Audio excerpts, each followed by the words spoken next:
What's cracking? How's everybody doing? We in the building, man. In the building, live and direct, man. Live and direct. Oh, this is not a test, man. This is not a test, man. We are in the building, live and direct.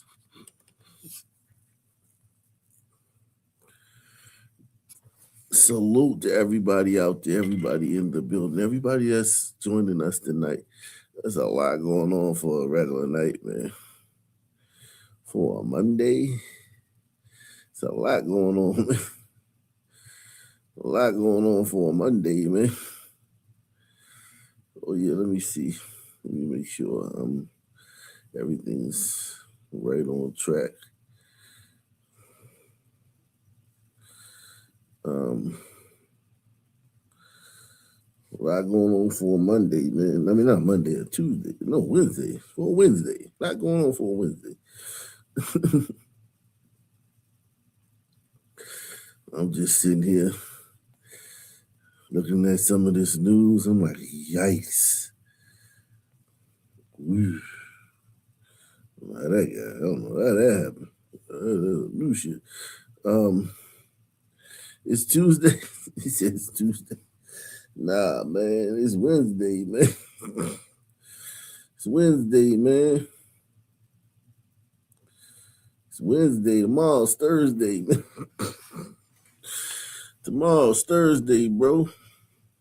Man said it's Wednesday. Jeez.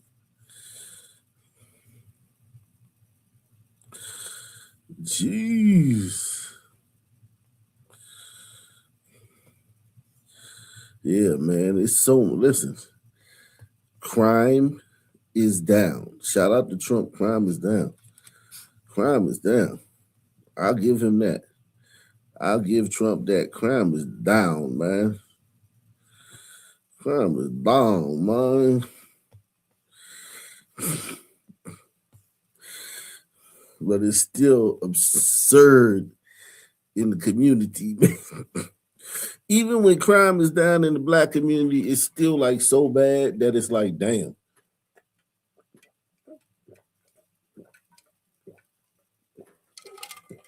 It's like, oh, this is what it's like when crime is down? Jesus.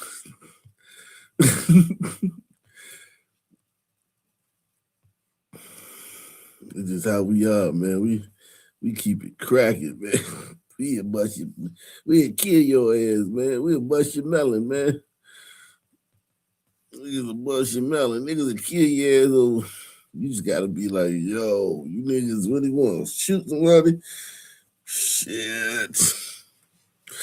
Niggas will do that shit. Niggas will go do the time. Niggas be doing time like a motherfucker. Why are there so many black people in jail? I'm gonna show you why. I'm gonna show you why. You ain't got nothing to worry about. I'm gonna show you why. Why is there so many black people in jail? Well, allow me to retort.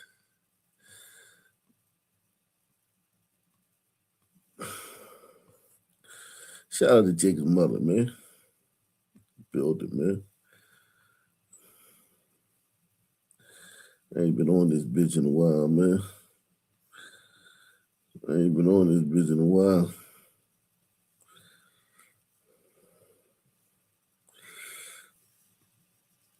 Excuse me, we're just getting this video in right now. Anna Guthrie, let's watch it together. Go. Excuse me, we're just getting this video in right now from Savannah Guthrie. Let's watch it together. Go. On behalf of our family, we want to thank all of you for the prayers for our beloved mom, Nancy. We feel them, and we continue to believe that she feels them too. Our mom is a kind, faithful, loyal, fiercely loving woman of goodness and light. She is funny, spunky, and clever. She has grandchildren that adore her and crowd around her and cover her with kisses. She loves fun and adventure. She is a devoted friend. She is full of kindness and knowledge. Talk to her and you'll see. The light is missing from our lives. Nancy is our mother. We are her children. She is our beacon. She holds fast to joy in all of life's circumstances. She chooses joy day after day, despite having already passed through great trials of pain and grief. We are always going to be merely human, just normal human people who need our mom. Mama, if you're listening, we need you to come home. We miss you.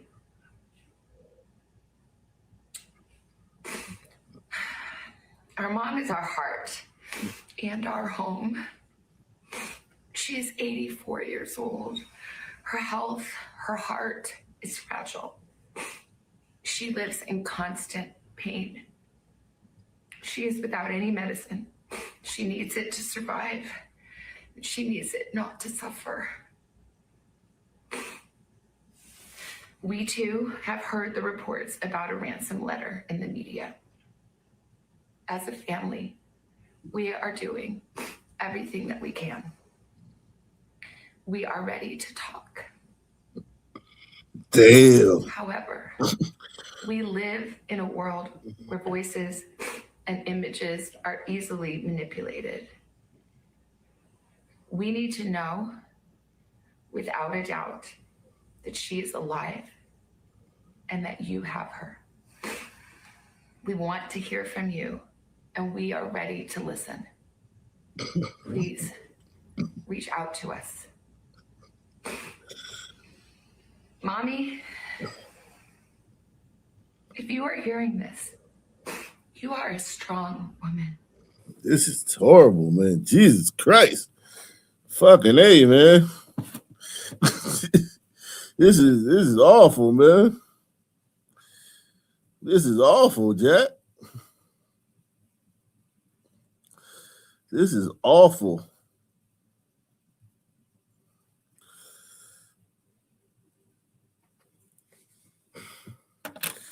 This is awful, my man.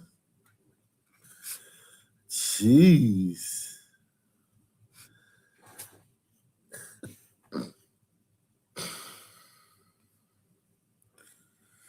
Shout out to my man Anthony Madison from across the pond. Morning, mate.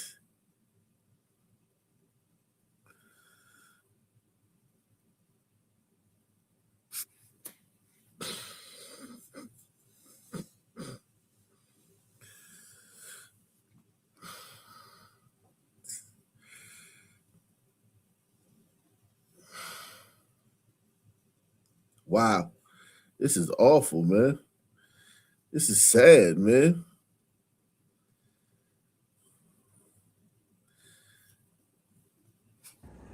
You are God's precious daughter, Nancy. We believe and know that even in this valley, He is with you. Everyone is looking for you, Mommy, everywhere. We will not rest. Your children will not rest until we are together again.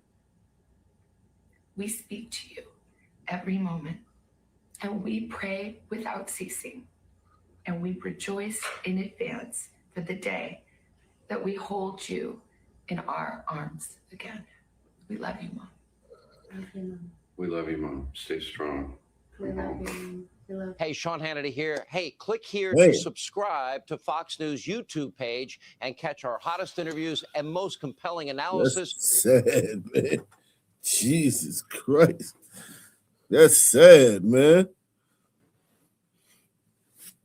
That's so sad, man. Jesus.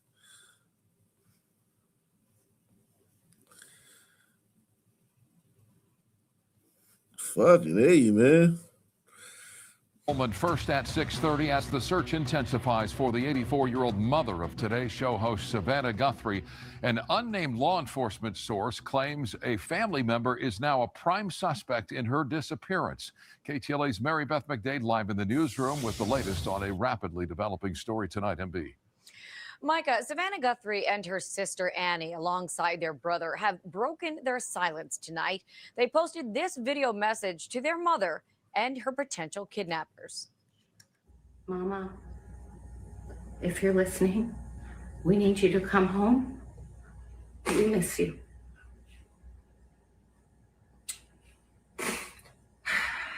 Our mom is our heart and our home. She is 84 years old. Her health, her heart is fragile. She lives in constant pain. She is without any medicine. She needs it to survive. She needs it not to suffer. We too have heard the reports about a ransom letter in the media. As a family, we are doing everything. On home, it appears they collected some evidence and now many have left. There are blood drops on the doorstep of Nancy Guthrie's Tucson home, and the Pima County Sheriff says there are obvious signs of a break-in. He believes the 84-year-old mother of Today's Show anchor Savannah Guthrie was taken from her home against her will in a possible kidnapping. Deputies were seen searching an area behind Nancy's home today. Nancy was last seen Saturday night by her daughter Annie and her son-in-law, who dropped her off at home after dinner. Her family reported her missing when she didn't show up the next day for Sunday church services. Journalist Ashley Banfield is revealing that authorities are looking at a possible person of interest. Critical line from this high-level law enforcement source was that the son-in-law may be prime suspect at this time. She's talking about Annie's husband, one of the last people to see Nancy alive. I was also told that the car belonging to Annie Guthrie, that's Savannah's sister, Nancy Guthrie's daughter, had been towed and taken into evidence. Ashley says sources have also told her about what happened to the home's Nest cameras. There were Nest cameras, plural, and they were smashed, and that they'd been taken into evidence. The Pima County Sheriff denies those claims that they have a suspect, saying in a statement, at this point, investigators have not identified a suspect or person of interest in this case. Detectives are reportedly looking into whether a trespasser seen lurking in a neighbor's yard near Nancy's home a few weeks ago is linked to her disappearance. They're also looking into a digital footprint to see whose phones were in the area at the time Nancy vanished, and waiting for DNA results. 2 ransom notes that were sent to TMZ and a local Arizona TV station asking for millions of Bitcoin are also part of this investigation. Meantime, the sheriff gave a new interview to the Today Show this morning. We have nothing else to go on but the belief that she is here. She's present, she's alive, and we want to save her. President Donald Trump released a statement on Truth Social just moments ago saying, I spoke with Savannah Guthrie and let her know that I am directing all federal law enforcement to be at the families and local law enforcement's complete disposal immediately. We are deploying all resources to get her mother home safely. The prayers of our nation are with her and her family. For now, reporting live here in the newsroom, Mary Beth McDade, send it back to you. Oh, man. Wow. That is bananas. That's bananas, yo. Jeez.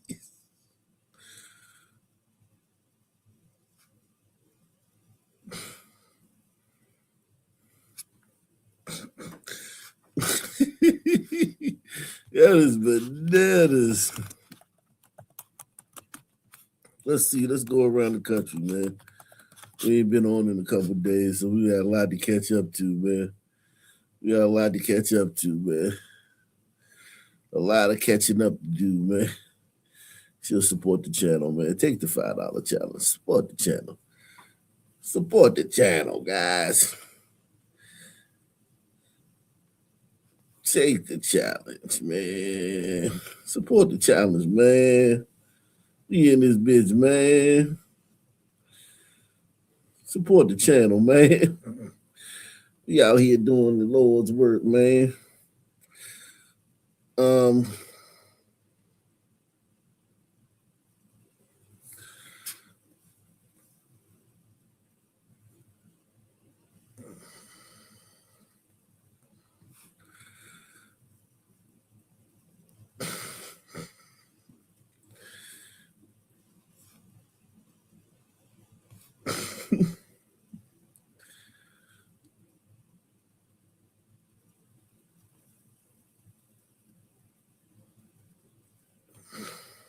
A local crime watchdog called Burke's arrest a step in the right direction. And as Gabby Killett reports, through the criminal investigation against him, the city could get its money back. Metropolitan Crime Commission President Rafael Goyeneche says the allegations against Sergeant Henry Burke undermine public confidence. It's never a happy day that we see a betrayal of the public trust committed by a police officer. He says the case is especially concerning as the city faces a more than $200 million budget shortfall. The police department exceeded their overtime budget greatly. And the reason that that budget was exceeded was because City Hall didn't appropriately allocate overtime funds. But cases like Sergeant Burke, that is an extreme abuse. But Goyeneche says hearing that Burke is criminally accused of payroll fraud and injuring public records while working for the New Orleans Police Department is likely most upsetting for his colleagues. People that are most angry about this are going to be the men and women of the police department that work hard for their money and actually do perform the services they're being paid for. Still, Goyeneche says Burke's arrest shows a push for accountability. Today, the accountability process actually started when he was booked and charged with a total of 10 different felony counts. And according to Fox 8 legal analyst Joe Raspani, through the criminal investigation against him, Burke could be ordered to pay the city back funds he didn't earn. From here, Raspani says Burke also faces prison time if convicted. These charges carry up to 5-year penalty. They have restitution as part of the sentence. So I think that what you're going to see is a very serious prosecution. And if they get their documents and their videos and their timelines lined up, I think it's going to be a very straightforward prosecution. We did reach out to the city communications office for the Moreno administration's thoughts on Burke's arrest. We didn't yet hear. Damn. Right now, an update on a story you saw first on Fox. Philadelphia police, they need your help locating this man. His name is Najee Williams. He's wanted in connection with 2 separate homicides involving tow truck drivers with the same company. Police say Williams is believed to be armed and dangerous and the owner of a different towing company. And Kelly, they're continuing to look at a turf war as a possible motive here. You spoke with the families of both victims tonight. What are they sharing with you? Well, but they tell me they have a little bit of relief tonight knowing that there is an individual that police are looking for, but they say it still doesn't. So niggas got tow truck companies and they banging. Tow gang, man. Tow gang. Bring either of their sons back. They also tell me they never heard of this man before today. Police say they are working with the U.S. Marshals to locate him. I hope you rot. I hope you rot in jail for the rest of your life. Just turn yourself in. Turn yourself in. You can't run and hide forever. 2 grieving families with a message now that they have a face and a name. Philadelphia police announcing today Najee Williams is wanted in connection with the murders of 20-year-old David Garcia Morales and 25-year-old Aaron Whitfield Jr., both tow truck operators with 448 Towing and Recovery. Williams, according to police, owns NKW Towing and Recovery, LLC, seen here on their TikTok page. We stopped by their listed address in North Philadelphia, but found no signs or vehicles associated with the company. Police say a territory dispute is still a possible motive. We do have some predatory tow truck operators operating in the city of Philadelphia. Damn. I'm here to tell you now, there is no area they own in the city of Philadelphia. This tow truck wars got to stop. Whitfield, according to police, was shot and killed the night of January 11th on North Street in Northeast Philadelphia. Surveillance video shows a gray Honda slow down alongside his tow truck. Several flashes of gunfire, then it pulls away. Whitfield's girlfriend was also injured in the shooting. Police say they recovered the Honda across the city in West Philadelphia. Aaron never complained about anybody. Never complained. He was always happy. He was always happy, and he just worked. About 3 weeks earlier, in the middle of the day on December 22nd, police say Garcia Morales was shot multiple times in his tow truck on Torresdale Avenue and died days later. The Jeep associated with that drive-by shooting was never recovered. His mom, who asked that we do not show her face, says her son loved everyone and had a heart of gold. She says Whitfield stayed with her son after he was shot until police arrived. It's crazy. Yo, this is bananas. They banging out here over tow trucks. You know, you get paid off each car you tow. So I guess it's like, yo, you tow a car in our area, man. That's like catching a coke sale in our projects. That's crazy.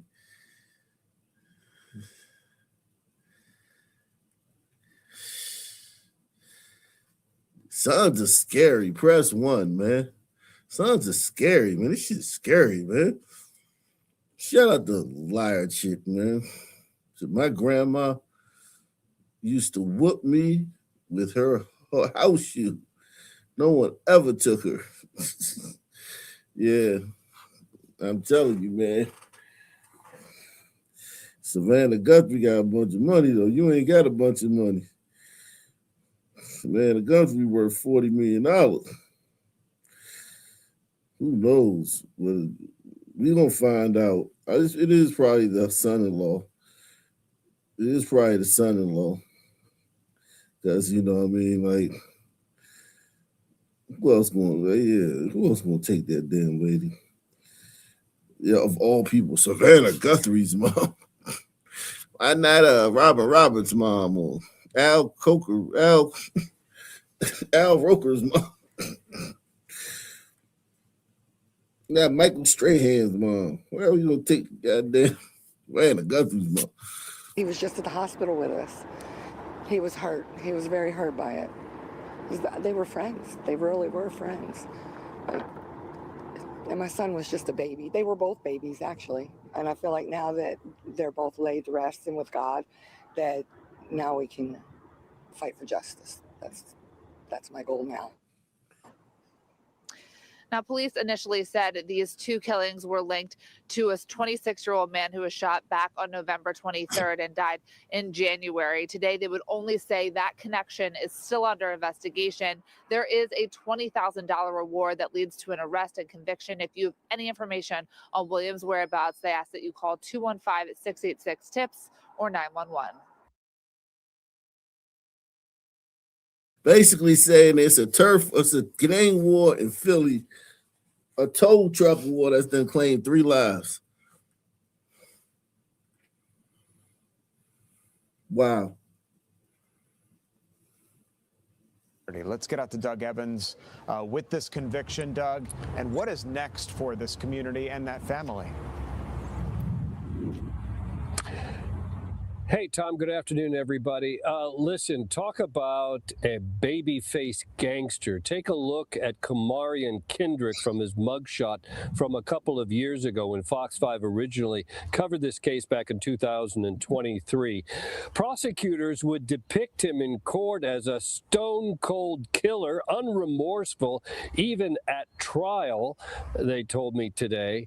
And he will spend the rest of his life in prison for murder without the possibility of parole. Dang. And also 85 years tacked on to that. He's accused. Damn. They get that nigga life without parole plus 85. Damn, the white liberals gonna have a tough time trying to save him, man. He got life without parole plus 85. Damn. Jeez. Stone remorseless. That gang shit, boy, that shit captures niggas, man. That gang shit'll capture you. And when I say gang, I'm not only talking about actual gang, I'm talking about the street life in general. That shit captures black folk, man.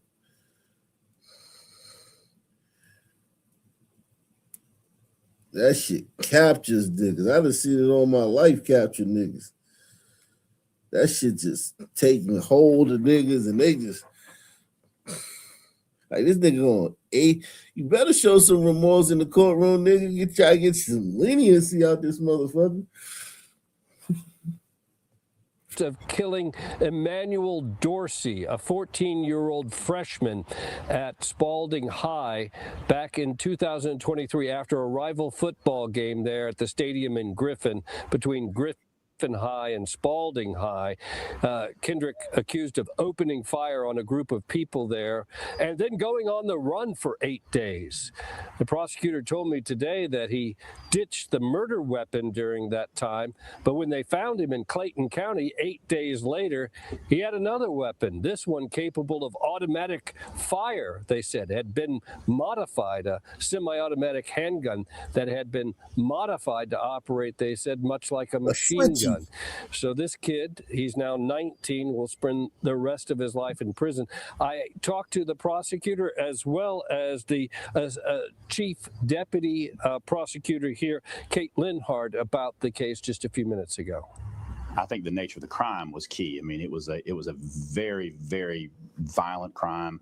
The ages of both the shooter and the victim were young. I believe the victim at the time of the crime was 14 years old. The shooter was 17.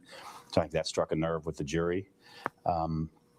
It's a gang-related case, which, you know, we're just combating down there in Spalding County. And I think jurors are just fed up with it. They hear this over and over and over, and they've just had it with this kind of thing.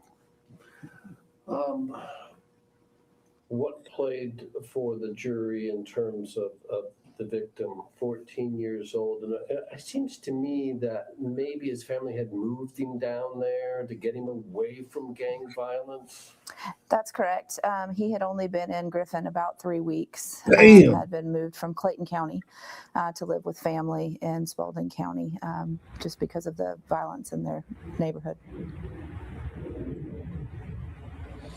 Yeah, let's talk about the victim a little bit. Emmanuel Dorsey, 14 years old at the time. His family had moved him from Clayton County. He'd only been in Griffin 3 weeks before he was killed. They moved him from Clayton because his family told Fox 5 at the time that they were worried about gang violence in Clayton. So they moved him to Spalding County, and then he is killed in gang violence there 3 weeks later outside this football game in September of 2023. As you heard acting DA David Studdard say, gang violence has been a problem for many years down in Spalding County. I can tell you here on Fox 5, we have covered a number of cases of gang violence in the Griffin-Spalding area. Tom?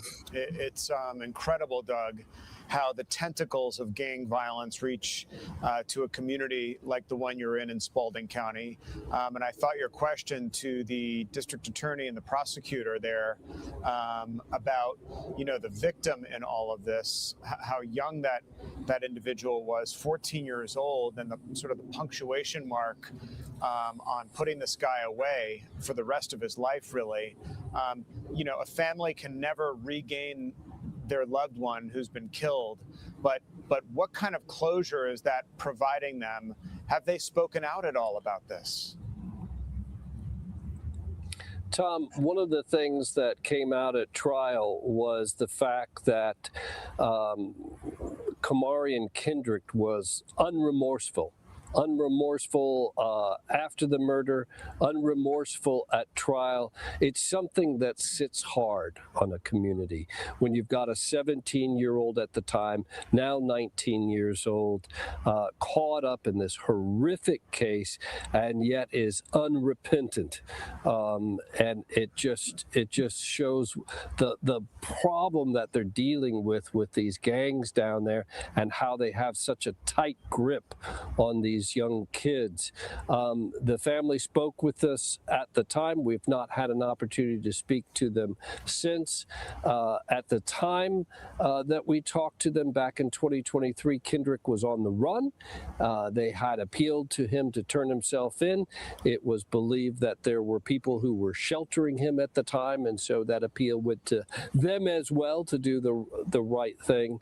So it's just a very sad case all around for the community, for this family of this young teenager. Yeah, it'll be interesting and perhaps for us to talk about here another time, Doug, but what communities and police forces and jurisdictions like Spalding County are doing if gang violence is such a problem. There's nothing you can do. Just get the niggas.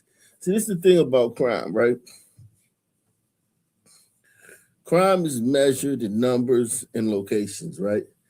So this place has this number of crimes, right? If you want this place to have less crime, you have to get rid of the niggas. Press 1. And I'm not talking about deport the niggas. I'm talking about send them somewhere else. Send them to another county. Send them niggas to another county. Your county will be safer. Young black people, man, they got a culture that's deadly. It ain't toxic, it's deadly. Young black people's culture is deadly. To try to penetrate and crack down on these gangs to bring them under some sort of control. It certainly is, Tom. I know that over in Spalding County, they have some gang units over there that operate and do the best they can. Tom, it's not just the gangs with the young kids over there. We've covered many stories of this Ghostface gangster gang that is a prison gang that has its tentacles in this community as well. And these are adults also doing atrocious things.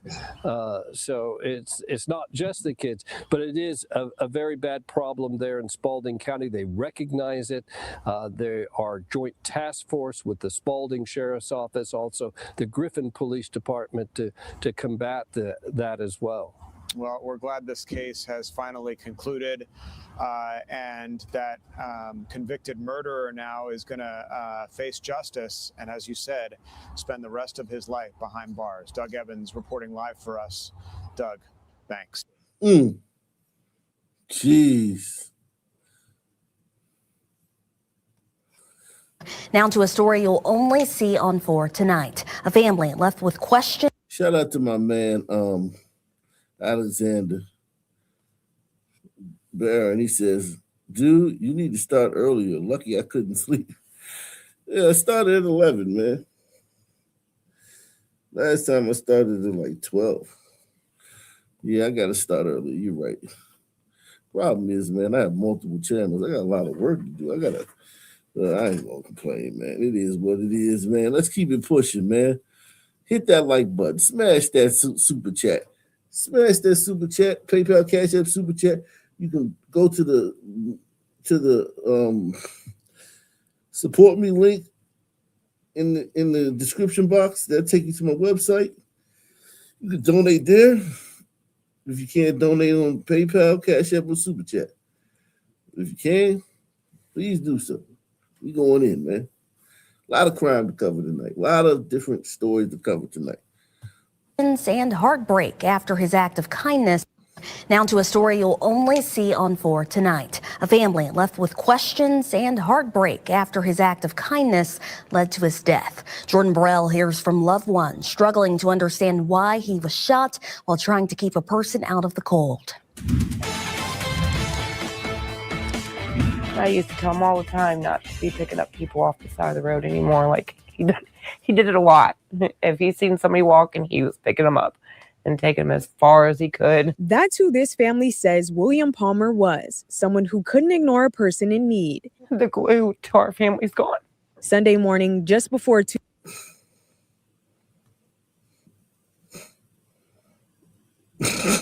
Okay, maybe. I don't know, man. I thought I was seeing something. I thought I was seeing something.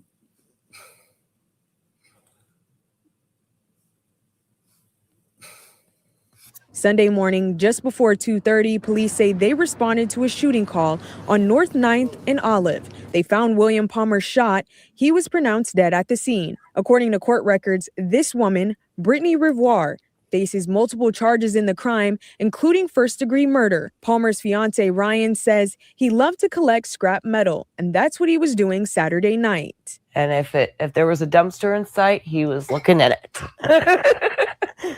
As far as we know, is she asked him at a gas station to take her to a warming shelter because she was cold. Investigators say Palmer's friend was also in the vehicle, but he got out at some point concerned about Rivoire's behavior. Police say surveillance cameras later captured her shooting Palmer in the head. She drove his truck a few blocks before abandoning it. For somebody to take him for granted when all he was doing was helping her. And then Family says William Palmer. That's what you believe in? You might have been trying to get some coochie, man. You might have been trying to get some cooch. Press 1, man. Not saying that he should be shot for that, but this seemed like a dude trying to get him some booty, man. Warming shelter because she was cold. Investigators say Palmer's friend was also in the vehicle, but he got out at some point concerned about Rivoire's behavior. Police say surveillance cameras later captured her shooting Palmer in the head. She drove his truck a few blocks before abandoning it. For somebody to take him for granted when all he was doing was helping her. And then to do it, to basically take his truck I can't wrap my mind around it. And this family tells me they have so many questions about the series of events leading up to Palmer's death, so they can't rest, even with charges filed. It's just not right. There's something more to it. Now his fiance, 3 children, and a grandson are left grieving a man they said would help anyone, even a stranger in the cold. Nothing's ever going to replace him. Nothing's ever going to fix the situation. We just want justice for him. Now, Rivoire is in jail tonight with no bond. Police are still looking for information about this incident. Anyone that knows anything is asked to call the Homicide Division directly. We will have that information within the story on the First Alert 4 News app. Morgan. Heartbreaking story. Jordan, thank you.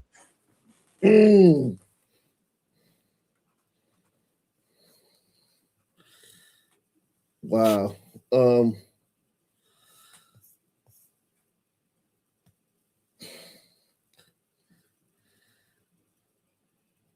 Sad, man.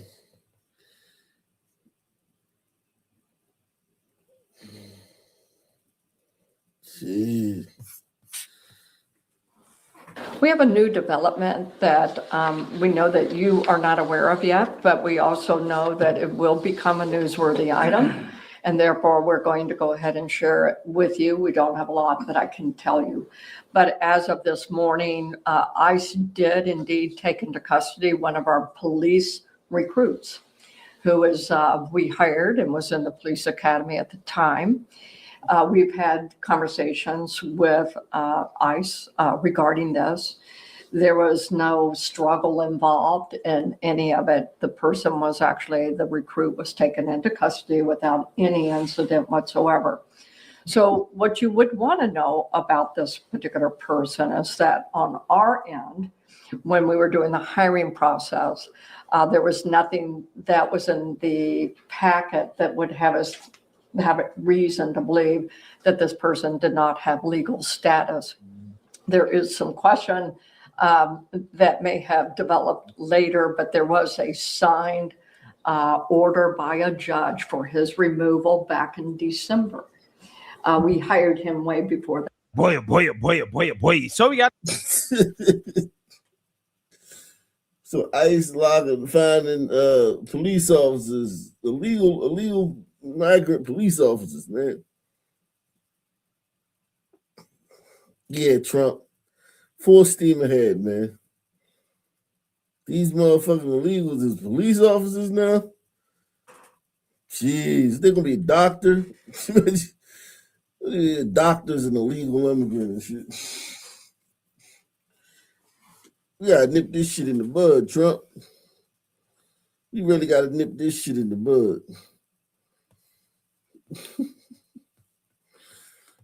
Talk about a story that is becoming more and more common in this country involving illegal immigrants who apparently can be whatever they want to be in this country, right? Even if they're here illegally, they can be whatever, including becoming a superintendent. You guys remember that story about Ian Roberts, the immigrant, the illegal who was allowed to become a superintendent out in Iowa? Okay, yeah, that guy.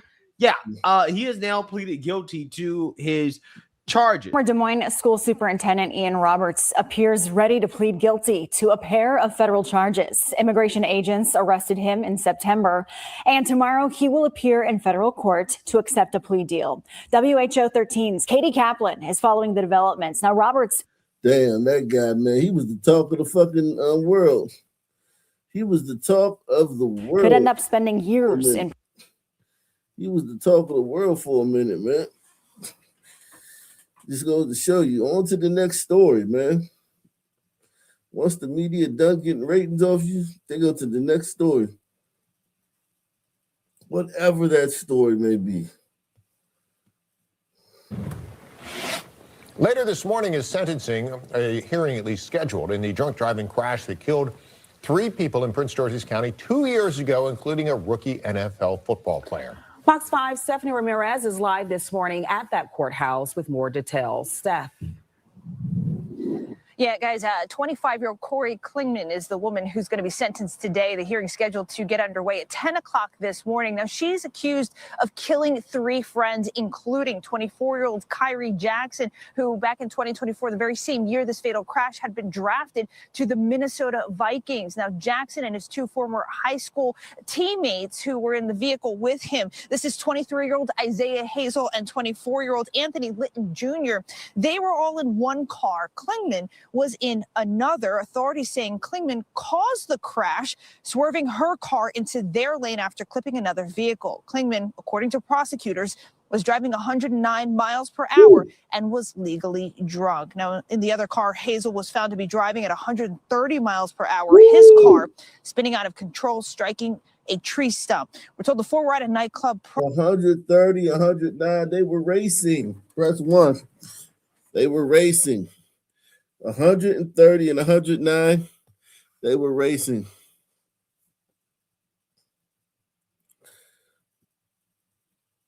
That sounds like a race.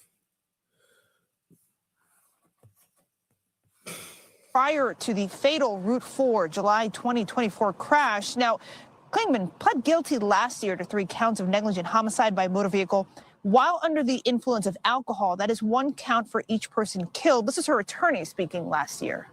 She's known most of them since 7th grade, and the fact that she's known these guys since 7th grade. Yeah, they was definitely racing. They were definitely racing.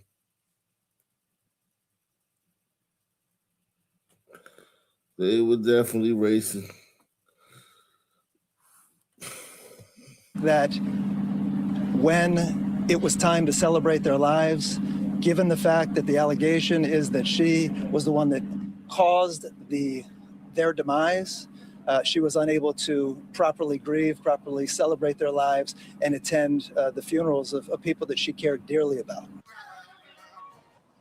Now, the county's top prosecutor has already recommended she serve 15 years with all but 3 suspended. If the judge goes for that, that means she could actually physically serve 3 years behind bars. And then depending on whatever the judge says for the rest, it could be possible supervised monitoring. But we don't know until the judge decides. Guys.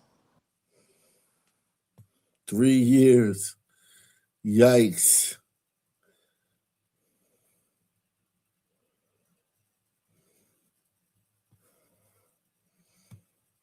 Also a violent night across Houston. Police responding to 3 separate overnight shootings, one of them deadly. And what started as a trail ride gathering in Northeast Houston spiraled into chaos and gunfire. Yeah, police say 6 people were shot. This happened outside a strip center on Homestead Road. 2 of them were teenagers. One man later died at the hospital. Tonight, Michelle Choi shows us new surveillance video and talks to an employee at one of those businesses. Michelle. In the daylight, the aftermath is impossible to miss. Trash and debris scattered across the strip center parking lot, crime scene tape, and evidence markers. Houston police spent more than 13 hours here processing the scene after a shooting turned deadly. Surveillance video obtained by K211 shows what the scene These niggas is riding horses and shit.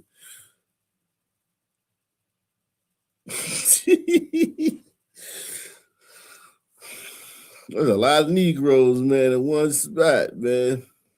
after a shooting turned deadly. Surveillance video obtained by K211 shows what the scene looked like hours before gunfire erupted. A sea of cars, people riding horses, ATVs. An employee at a business, a grocery store, asked to remain anonymous. It says it started around 1:30 Saturday afternoon when trail ride groups began showing up. They're coming in by the groups of 10, 20, 30. She says their business was quickly overwhelmed and later vandalized. By early evening, she says they made the decision to close. We closed really early. We closed maybe like 5:30 because we just couldn't handle it anymore. That's when tensions escalated. Video shows men on horses outside the doors. They have like 4 or 5 horses standing blocking my entrance. They say, if you don't let us in, we're going to come in with the horse. Then just before 8 o'clock, gunfire erupted. Police say following altercation behind the strip center. We were about to leave, and then I heard like boom, boom, boom, boom, boom, like a whole bunch of them, over a dozen. Surveillance video shows people scattering across the parking lot. Several appear armed. And then finally, I heard a girl start screaming. So I said, okay, somebody's hurt. And sure enough, it was. Police say 6 people were shot. 2 victims were teenagers, a 15-year-old who remains in critical condition, and a 24-year-old man later died at the hospital. The employee says police were called 6 to 7 times by store workers and nearby residents, but claims officers didn't arrive until hours later. Instead of going in there, getting them away from us, so if we need to shut down or talk to us, no.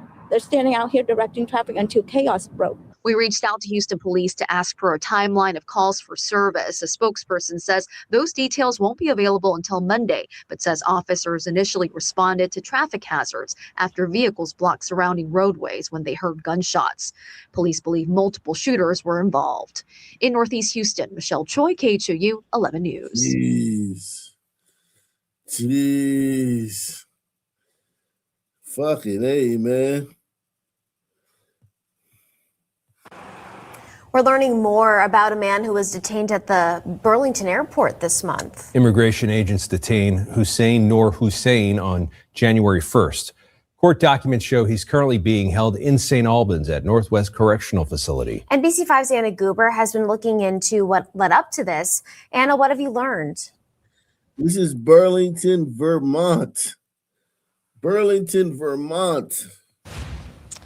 Yeah, Liz and Brian, well, it all started right behind me here in the taxi cab lane outside of Burlington International Airport, where Hussein Noor Hussein was detained by immigration enforcement agents. And like you mentioned, I've been looking into the details that led up to his being detained today. Take a listen to what we've learned.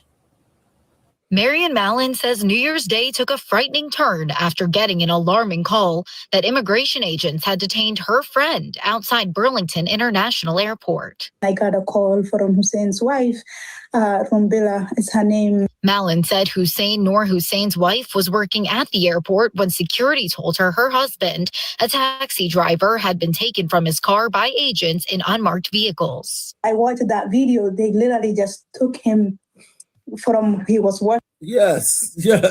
They literally just took him from where he was working. Yes. They be trying to make it sound all dramatic. the white liberals, they know the white liberals are like causing a lot of trouble with ICE. So anybody who has any interaction with ICE automatically tries to like use buzzwords or make it seem like it was just the strangest, oddest thing ever. You know what I mean? Like they literally handcuffed him and it was cold outside. Like, what the fuck are you talking about? He's an illegal alien. ICE, like what the fuck? That video, they literally just took him from he was working and living for his kids. Security camera footage shows the less than 5 minutes from when those two vehicles surrounded Hussein's in the taxi lane outside the airport before taking him into custody. His wife was told he'd been taken to the Burlington Police Department, then the South Burlington Department, but he was at neither location. So then we were panicking and we were like, where is he? Malin says she sat beside Hussein's wife and 5 children, frantically searching for their father. We were sitting in the kitchen and we were trying to like so many things going in our head and like trying to, where else could he be? And then her phone rang. On the other end was Hussein. He told them he was at Northwest Correctional Facility in St. Albans. We were like, okay, now we know where he is, but there's no, so they told us on the phone, you can't visit, you can't call, you can't do anything, you can't bring anything, you can't do nothing. Malin says Hussein, a Somali refugee, has been living in the U.S. since 2004. In 2019, a federal court in Maine found him guilty of fraud-related charges connected to his naturalization. Fraud, man. Somalians, fraud. Who would have fucking guessed it? This stems from time Hussein spent as a refugee in Kenya before coming to the U.S. The Department of Homeland Security alleges he assumed a different name while in Kenya, a name he continued to use after moving to the U.S. Hussein served a 2-month sentence before being released amid the COVID-19 pandemic. Malin says Hussein has since complied with all immigration reporting requirements. Still, DHS says that conviction makes Hussein subject to deportation today. He's not a criminal. He doesn't even kill a fly. So he's not like running away. He's not like he's just like knowing him. He's just someone who like helps everybody around him. Malin says Hussein has an immigration hearing scheduled in Massachusetts in 2027. So for now, he has a team filing petitions to prevent him from being moved out of Vermont. But Malin says Hussein's detention has sent shockwaves through already fearful refugee and immigrant communities. People like constant fear, like going to get the basic, going to work or grocery shopping. So people are scared. I'm scared myself too. Malin also emphasized during such a scary time for so many people how grateful she is for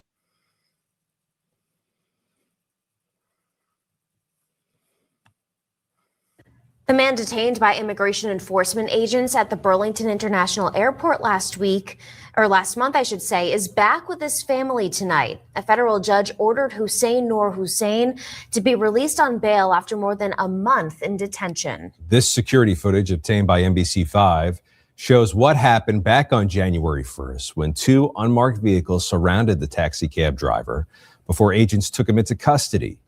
He's been held at Northwest Correctional Facility until today. NBC5's Anna Goober joins us now live with what led up to this decision. Anna. Yeah, well, Liz and Brian, it was certainly a lively scene outside the federal courthouse, and inside the courthouse, it was a packed house as well. And the judge says all of that support that he saw today, as well as letters he's received leading up to today, is a largely contributing factor to why he decided to release Hussein Noor Hussein on bail.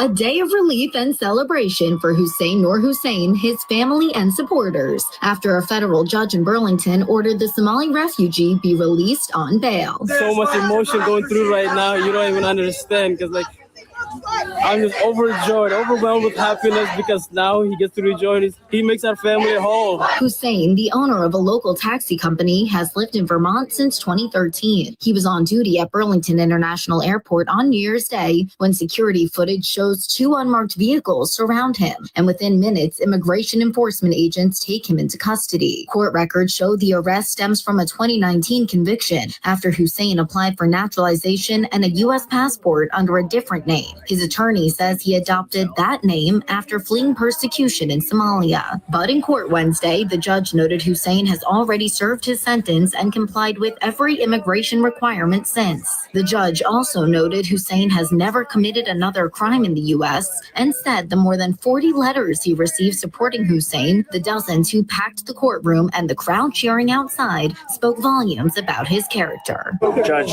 comments on the fact that there's 40 letters that he received. It's pretty abnormal in cases like this, and it's pretty impressive. I think it just goes to show what type of person he is. Hussein himself thanked all of the people who dedicated their time to his coming home. The demonstrations you have been making outside in Berlin. This nigga can't speak English. He can't speak English, man. What the fuck?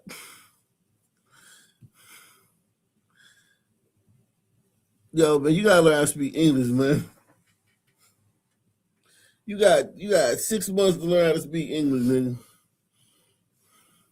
Area, and also the letters you have been sending to me when I was in jail. I have been getting them, and I thank you all very much for it. While a legal battle still lies ahead, his family is celebrating this victory, one they're grateful to share together. Today, I'm going to celebrate this happiness. This is a win for our family. Now, the only term of Hussein or Hussein's bail, according to the judge, is that he must attend all future hearings. And the judge says he will be exploring what big legal issues were of an issue when Hussein was detained back on January 1st. He is set to have an immigration hearing in Massachusetts next month, although there could be delays for that. Live in Burlington, Anna Goober, NBC 5 News.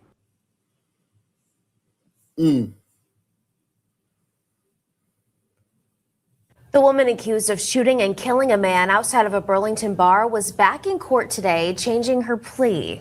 Aaliyah Johnson took a plea deal, pleading guilty to second-degree murder of Tavell Williams in August of 2024.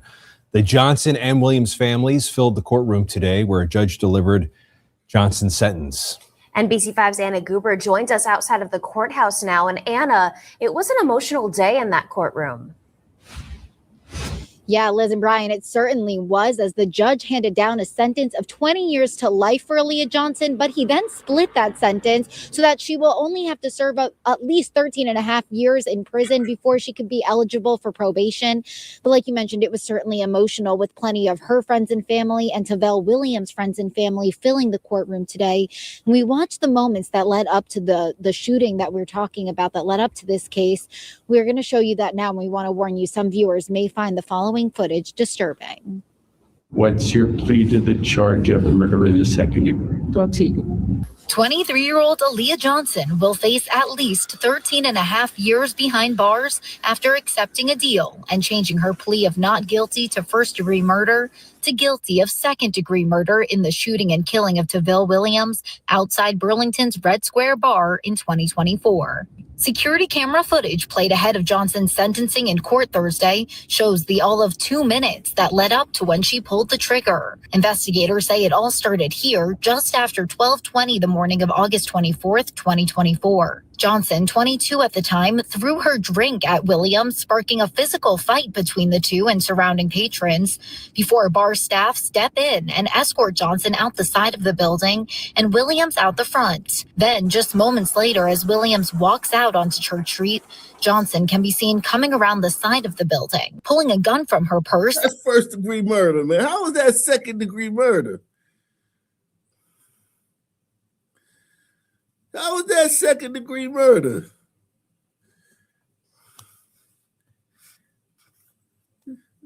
How the fuck is that second-degree murder? How did she get 13 years for this shit? She threw a drink on him. They started fighting in the club.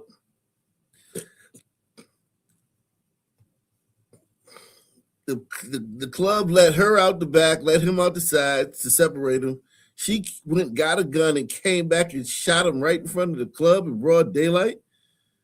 Jesus Christ. Fucking A, man. 2024. Security camera footage played ahead of Johnson's sentencing in court Thursday shows the all of 2 minutes that led up to when she pulled the trigger. Investigators say Considered a hot-blooded murder? Yeah, it was.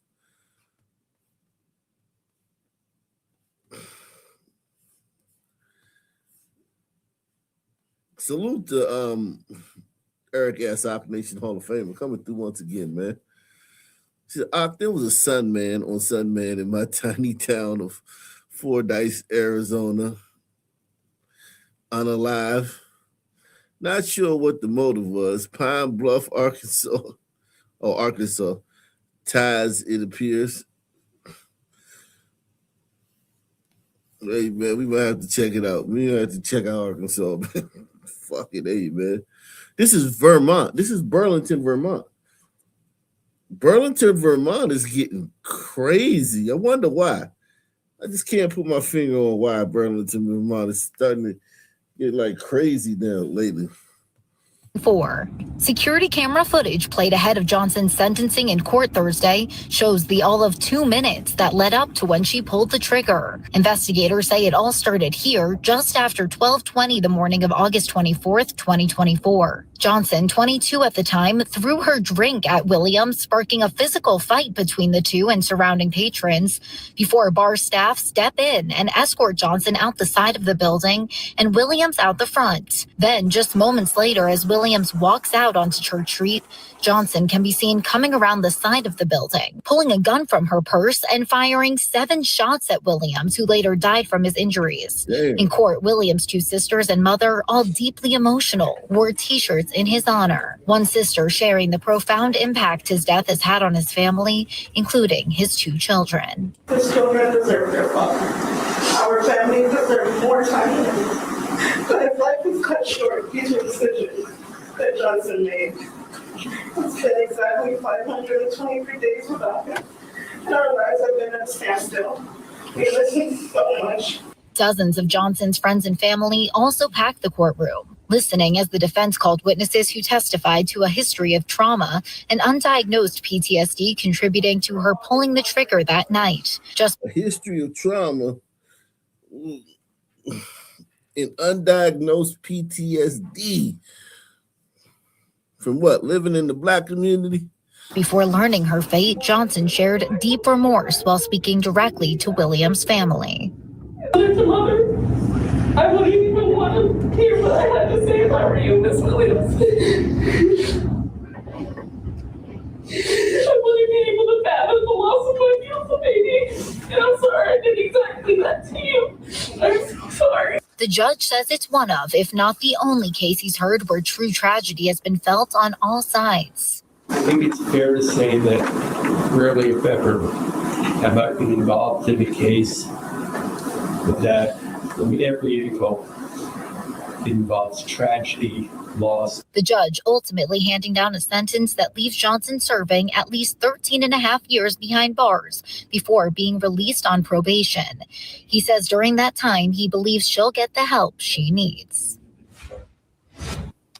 The Chittenden County State's attorney says she was looking for a sentence of 20 years to life served, meaning that Johnson would have to serve at least a minimum of 20 years before serving parole for the rest of her life.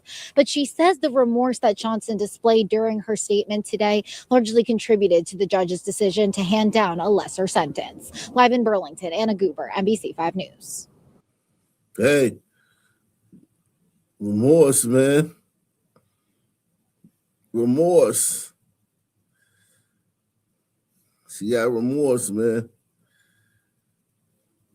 Jeez Christ. You fucking motherfucker.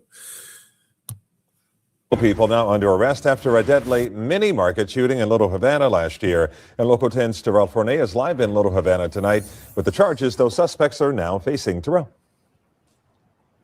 And Calvin, all of those suspects under arrest are teenagers. We know that detectives, they spent weeks investigating this murder case, but they also tell us that a series of confessions backed up by surveillance video and also some cell phone information helped lead to this arrest. Desiree Gonzalez was an innocent bystander who was simply walking out of a mini-mart in Little Havana just 2 nights after Christmas when gunfire erupted outside of the store. The 39-year-old was hit by bullets and died at a hospital. Now, more than a month after the shootout that had nothing to do with her, police have since arrested 4 teens for the God.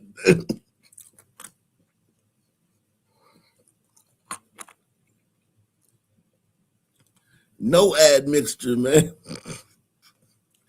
These fucking Aztecs, man. God damn.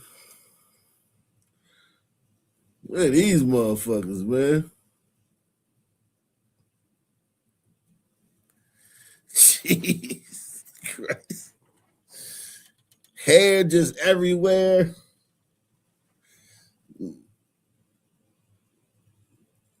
It's some sun man up in it's some sun man up in these two, man.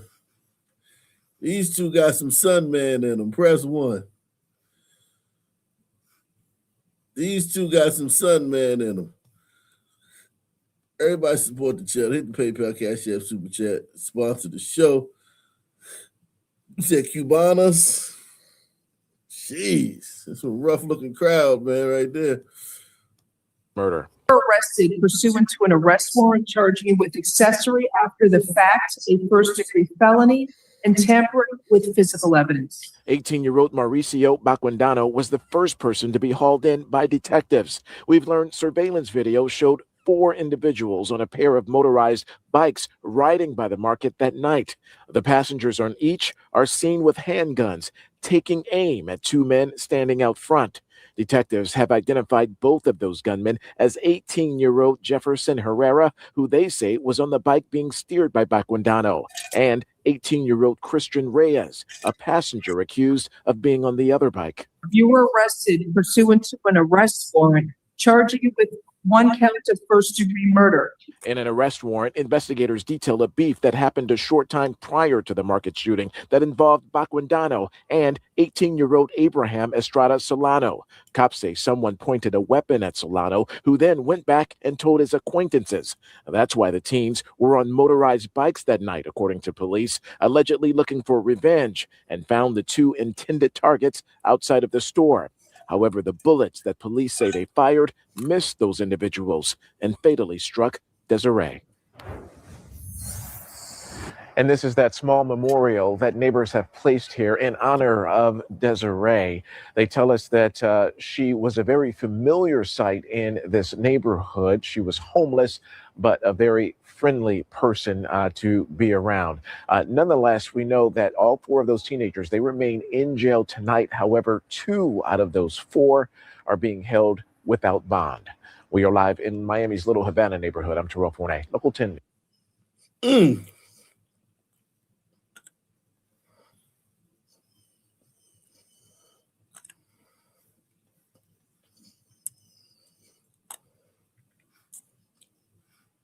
Wow. Let's get to the main event, man. Jeez. Salute to everybody. Everybody hit that like button, too. How many likes do I have? I need a like snitch. Can somebody snitch and tell me how many likes I got? I'm looking for a like snitch out this bitch.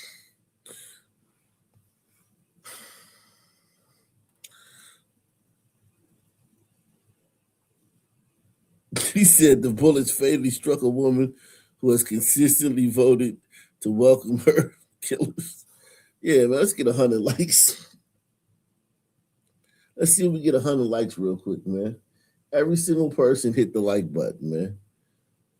It shouldn't take no more than 3 or 4 minutes to get 100 likes, man. If we get 100 likes, man, I'll drop the link, man. Let's get 100 likes so I can drop the link, man. Also, continue to support the channel. Hit the PayPal, hit the Cash App, hit the Super Chat. Sponsor tonight's programming. We in the building, man. We out here doing the Lord's work, man. I ain't know none of this was going on. I can tell you that much. I ain't know none of this shit was going on.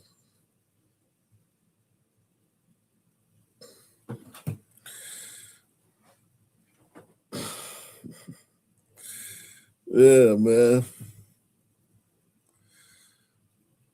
Fucking A, man. What's my nigga name? School Money? School Money.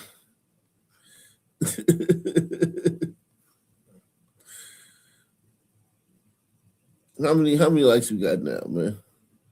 How many likes do we got now? Tell me where we at, man. How many likes do we got now? 72? Come on, man. Everybody smash that like button, man. Everybody smash that like button right now, man. Everybody. Just smash it. Help me out right quick, man. Smash that like button. We get to 100 likes, I'll drop the link, man.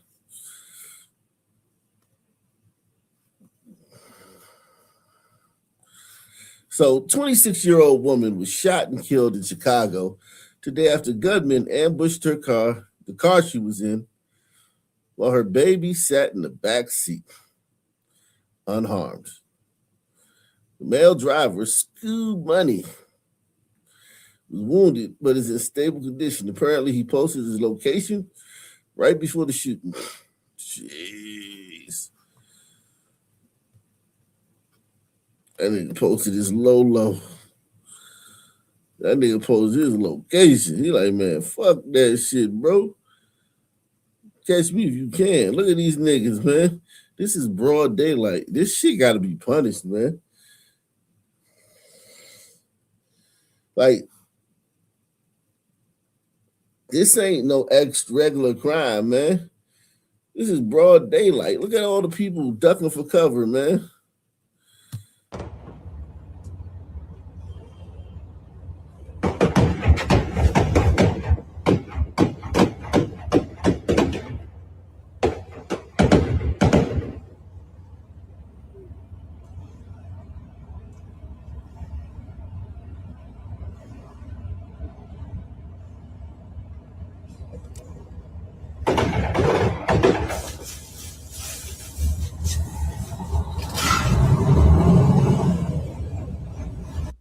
Oh my god.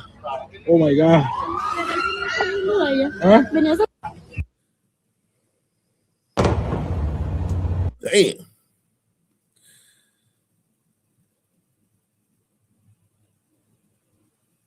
That's crazy. That is crazy. Yo, these niggas are like cowboys.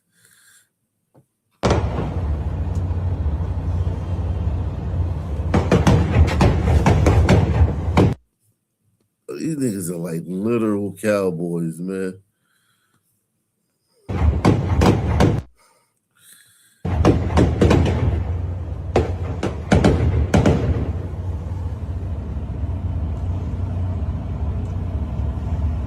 This guy, he's ducking down.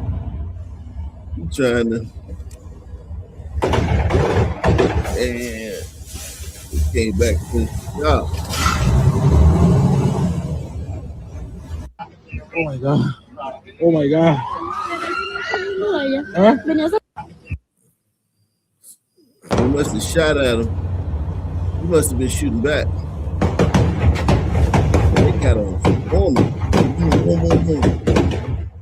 Damn.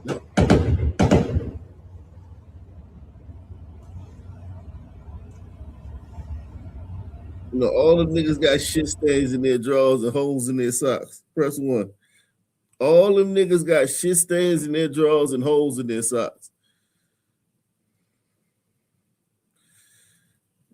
I mean, so do I, but shit, still, they got them.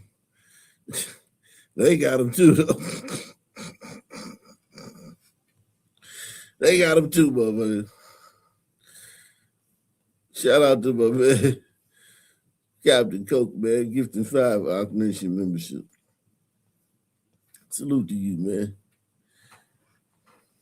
Look at these niggas. Broad daylight. Then they gonna stop. Think about it. They not worried about the police. They not like, we gotta hurry, get the fuck out of here. We scared of the police, you see. When we walk out of the house in the morning, we scared of the police, you see. We hoping we make it home and the police. That was ICE. Do these niggas look like they scared of ICE?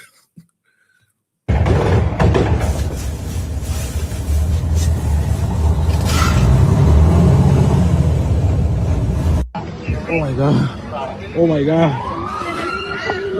Huh?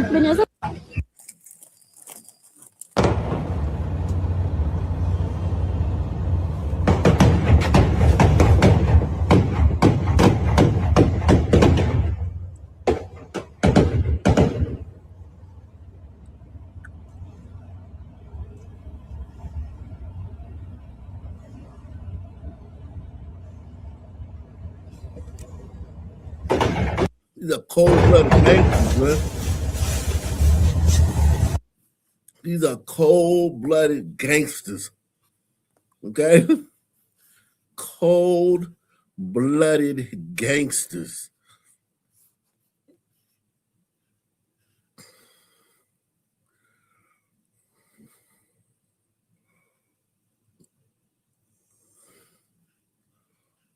Cold-blooded.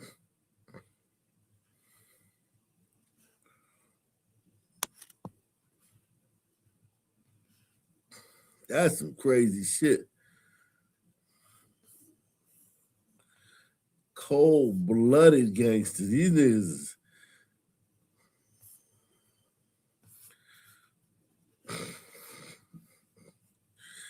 Woo.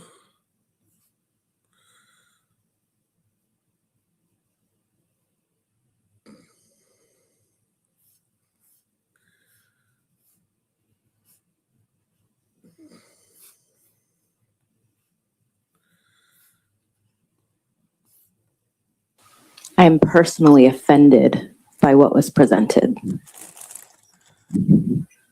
on so many different levels. One thing I would like to see updated is the word homeless to unhoused. Fuck you, bitch. You don't get to police everybody language. Homeless and unhoused, what the fuck is the difference? Housed, home, unhomed, houseless. What the fuck is the difference, bitch? You just grandstanding and I'd like to. What the fuck is unhoused? How is unhoused better than homeless?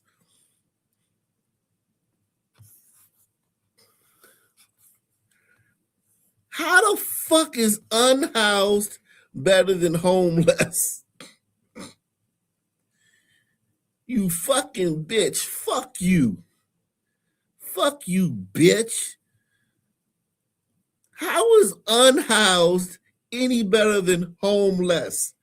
House, home, unless. House, home, unless. It's the same fucking thing, you fucking bitch. Fuck you. She just trying to fucking control people. She wants to control people.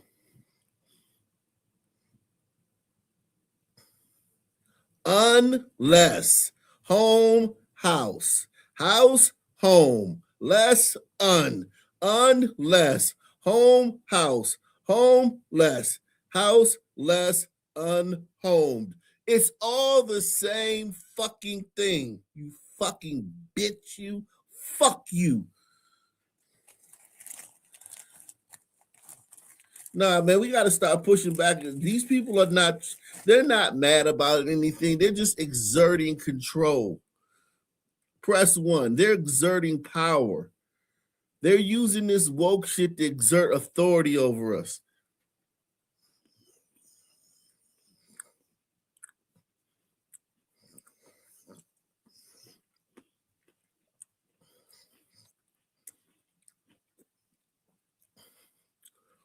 She just trying to make us do She using that shit to be like, you have to do what I say. No, I don't have to. Fuck you. Fuck you. I'm not doing what you say. That's how you treat these people. No, I'm not doing what you asked me to do. Fuck you. Salute to Captain Coke. He says it's open season. Caucasian people and Caucasian people has been for years. Yeah, this type of fucking woke shit, it do work with white people, but fuck that, man. I'm rejecting. I'm a Negro. I'm a sun turd. Fuck you. Don't say homeless. Say I'm personally offended. She's not homeless and she's offended.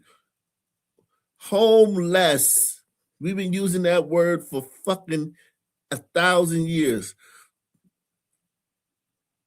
Homeless. Unhoused. Yo, that's literally the same. It's not even like it's not even like, yo. She's not even changing it. She not even making.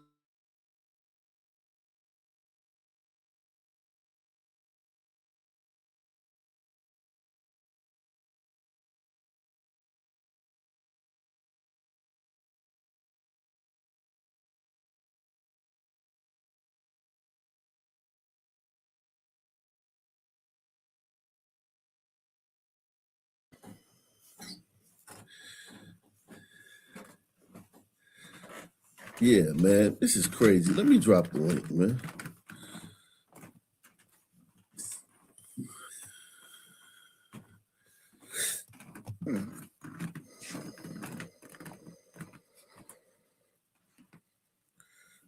This is crazy. This is absolutely crazy. I'm personally offended by what was presented on so many different levels. One thing I would like to see updated is the word homeless to unhoused.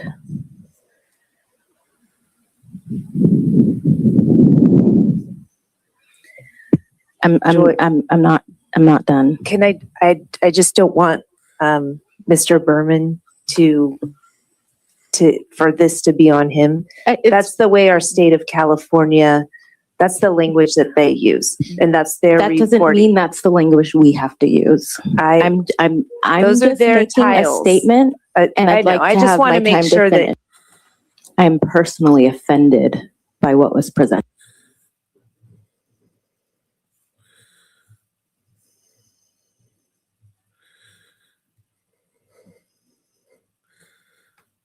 This is crazy. This woman, these woke people are demented. They have to try to control you. They have to try to no, I refuse to be controlled. I refuse to let you control me. Fuck you, bitch. I'm personally offended. Oh, fuck you. Shut up. I don't care if you're personally offended. Your personal offense is your problem. That's your problem. That's your fucking problem. Okay? That's your fucking problem.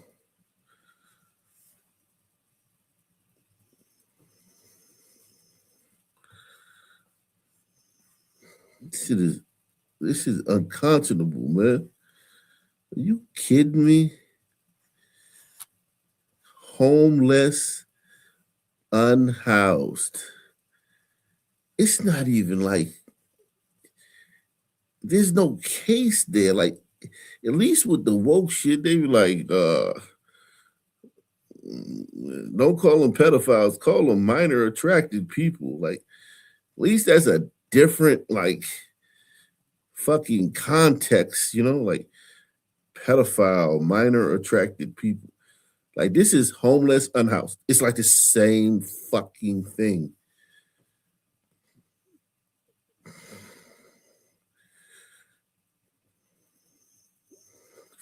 Fuck, man.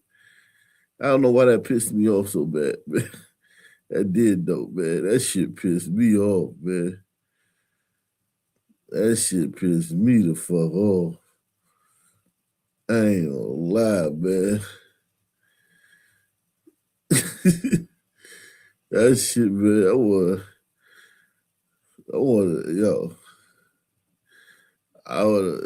If I was on the jury and they was trying to give her a life sentence, I'd have been like, cool. I'd have voted to give her a life sentence for saying that stupid shit. Bitch, life sentence. Let me, here I come. All right, guys, hold it down for me for a second, man, all right? Hold it down.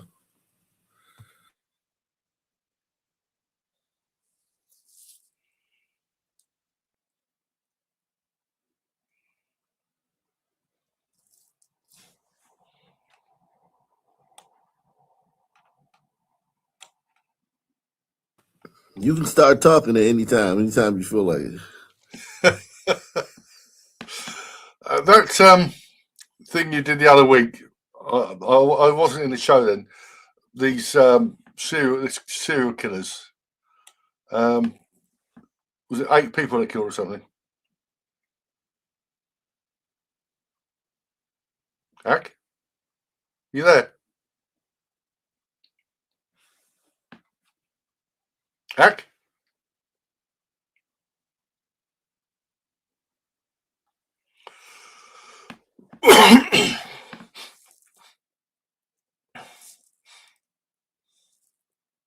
Anybody else there? No?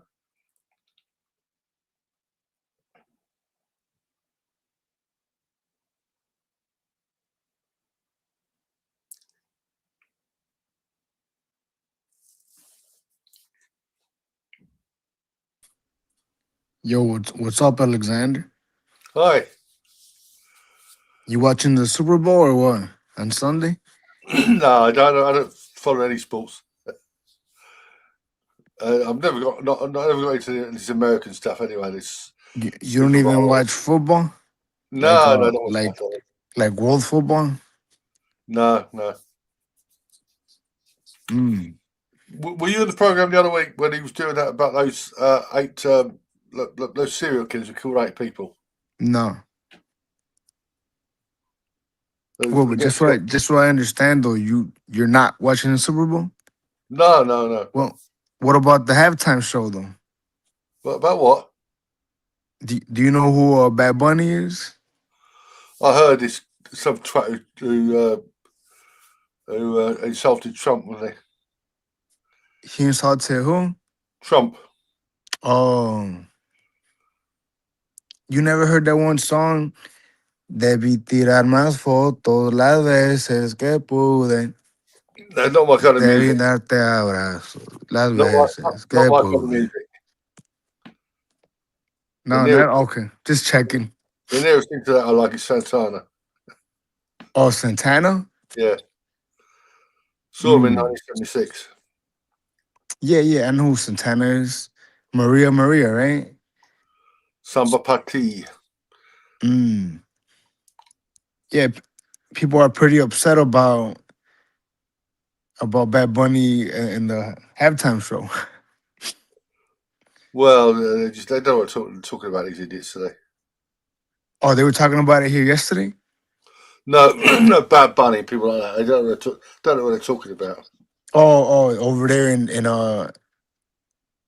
England, they don't talk about that. No, I don't watch much. I watch Fox News quite a lot, you know. Oh, you watch Fox News? Yeah. Man, bro, I can't watch that shit. That shit is garbage, bro. Think so? Yeah, all of it. Fox News, CNN. Oh, CNN is different. All of it. It's all, but it's the same shit though. No, it's not. No. You don't think so? The pro-Trump Fox News. Yeah, but look, if well, do you guys have you guys have you have coins in England, right? It's a coin, right? Yeah. One side, the other side, but it's the same coin, No, right? not the same thing. They covered You a don't lot of think things. so? No, they covered a lot of things about What? election fraud and everything. Well, look, Alexander, look, all this. If you watch Fox, I'm sure you know about all this ICE in Yeah, Minnesota shit, for example, right? yeah. If I turn into Fox News, I already know what they're gonna be talking about, their angle. If I watch CNN, I could already predict the angle they're taking, right? So it's all horseshit. All of it is. I'll pass. You know, Which, which, which, I'll rather. I would much rather go get a root canal. so, what's your view of ICE? My view of ICE. Yeah. I think they should be allowed to legally execute people on the street. No, I wouldn't go that far. What's wrong with that, Alexander? I wouldn't go that far. No. You don't think so? Why No. not? You know, they came to this country illegally. Fuck them, right? We've got a worse problem here. We haven't got so many, but it's all men here. In England? Have you seen what's they turn up in small boats from France? Oh, I've seen those. Yeah, those Yeah, fucking put them in 4-star hotels. Yeah. Oh wait, they're putting them in hotels over there too. There's no families. There's hardly any families. It's all youngish men. But did you say they're putting them in hotel rooms over there right now? Still? 4-star hotels. Yeah. Well, they reckon they're going to dump them in local communities now, but it's outrageous what they're doing. Yeah, you know, they stopped doing that here once Biden lost, you know? Yeah, it's different. It's different there. You got a lot more there, but it's mostly families and stuff, isn't it? Here, I think it's a lot of men, but it's a lot of families too. Yeah, there's hardly any families here. It's all men. Over there. And do those men over there do they work? Because the men here they work. I mean, as far as I could tell, anyway. Well, yeah, most of them are scum. You know, there's the terrorist elements amongst them. But are they? They're people who've the Arabs don't want, and the other countries don't want. You know, the idiots here blame it all on Islam. It's nothing to do with Islam. They don't tolerate these sort of people in the Gulf. So, but are these terrorist men? Do they work? Like, do they have jobs? Some of them do, yeah. But I mean, that's not the point. We don't want them in this country. Well, yeah, no, that's a given. That's a given. But I'm just wondering if they're even working. Well, some of them are, yeah. But there's a lot of sexual predators amongst them. Oh, really? Yeah. How do you figure that? There was a case in the news recently. Girl was murdered last year. Rhiannon White, her name was. This arsehole from Sudan. She was working in a hotel. He followed her to the station, stabbed her to death with a screwdriver for no reason. You said that was a year ago? Yeah, well, he's just been sentenced. Oh, okay, gotcha. What'd they give him? Life. Does England, do they have the death penalty? No, not since the 1960s. Wait, since the 1960s? Yeah. I think 1964, the last execution. The two blokes executed for murder. 1964. And he was from Sudan. Yeah. I think it'd be a worse sentence to send him back to Sudan. I think he'd prefer life in prison in the UK, maybe. I don't know. He doesn't look very bright, you know. He's complete. I can imagine life in Sudan is marvelous. I mean, I don't know. Maybe they should sentence him to life in Sudan. Yeah.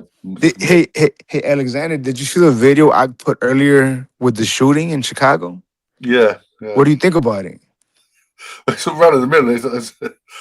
Yeah, I mean, it was a little bit extraordinary. A little bit, you know. It's not like, how can I put it? Like, they went hard. Those guys that did that, you know, look, you got to tip your hat sometimes, you know. But they didn't kill him though. I heard they didn't kill the guy. So I mean, it's like, you did all that for what? I mean, That's what Act says. They can't shoot straight. What? Some men can't shoot straight. Hey, look, listen, man. I think if you're gonna, I think they said there was about 100 shots, Yeah. and it was like a lot of hubbub for nothing.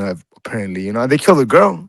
I heard they killed a girl, but I think they wanted to kill the guy, and they didn't. The least you could do is at least kill your guy. Yeah. It's bad, But I'm pretty sure that those guys are okay with it. Like they'll, whatever. But Alexander, I will say this. Can you imagine how that guy feels? I mean, look how they left his car, the girl's car. That's probably her car. He probably doesn't care about her, but the car. Now someone has to die, Alexander. Yeah. He was probably had a hot day with the side bitch that night. They just fucked up his plans. Now somebody gotta go. It's just, I mean, these are senseless, these crimes. It's just senseless. How do you figure it's senseless? It makes perfect sense to me. Yeah, people get angry over nothing. Well, no, I'm sure that was not over nothing, Alexander. I'm sure that he did something, right? It seems like they were pretty upset at him. So I'm pretty sure it was over something. Yeah, it's just maybe he. I would argue the way they fucked him up. I would argue that he probably killed one of their friends and then made fun of it on Twitter or some shit. Back. Oh, there he is. Hey, my son, he's not feeling well, but just hold it down for me for a little bit. I gotta go handle this right quick. I'll be back in a minute. All right. But yeah, Alexander, you guys don't have that problem over there in the UK. You guys are more of a knife. Yeah, you noticed. but I mean, even with the knives, does it get like that though? Does it get like hectic like that video? There are shootings here, some. Oh, are they? Are they shootings like that one right there? Nothing like that, no. But there are occasional shootings. And who's shooting over there? It depends. It's gangs and stuff, nothing like you got there. But it's like the black guys doing it, right? Or is it the Arabs? Arabs set so bombs. So it's the black guys. Well, yeah, and white ones. It's because firearms are more or less illegal here, but there are. Well, wait, time out, Alexander. Time out. Hold up. Let me stop you there. You said white guys too. Yeah. Out of say out of 10 incidents, right? There's 10 different incidents. How many of those would you say are black guys? I don't know, but whites tend to be criminal gangs. Not just shooting people for the sake of it. Well, these guys that you saw in the video, they're also in a criminal gang. They're not just shooting people to shoot either. They're in a criminal gang.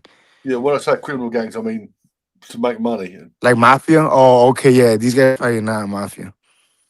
But even then, I don't know if I believe what you just said. I don't believe you that the white guys are shooting up the streets like that. Even in, I'm sure like not, but they tend to be like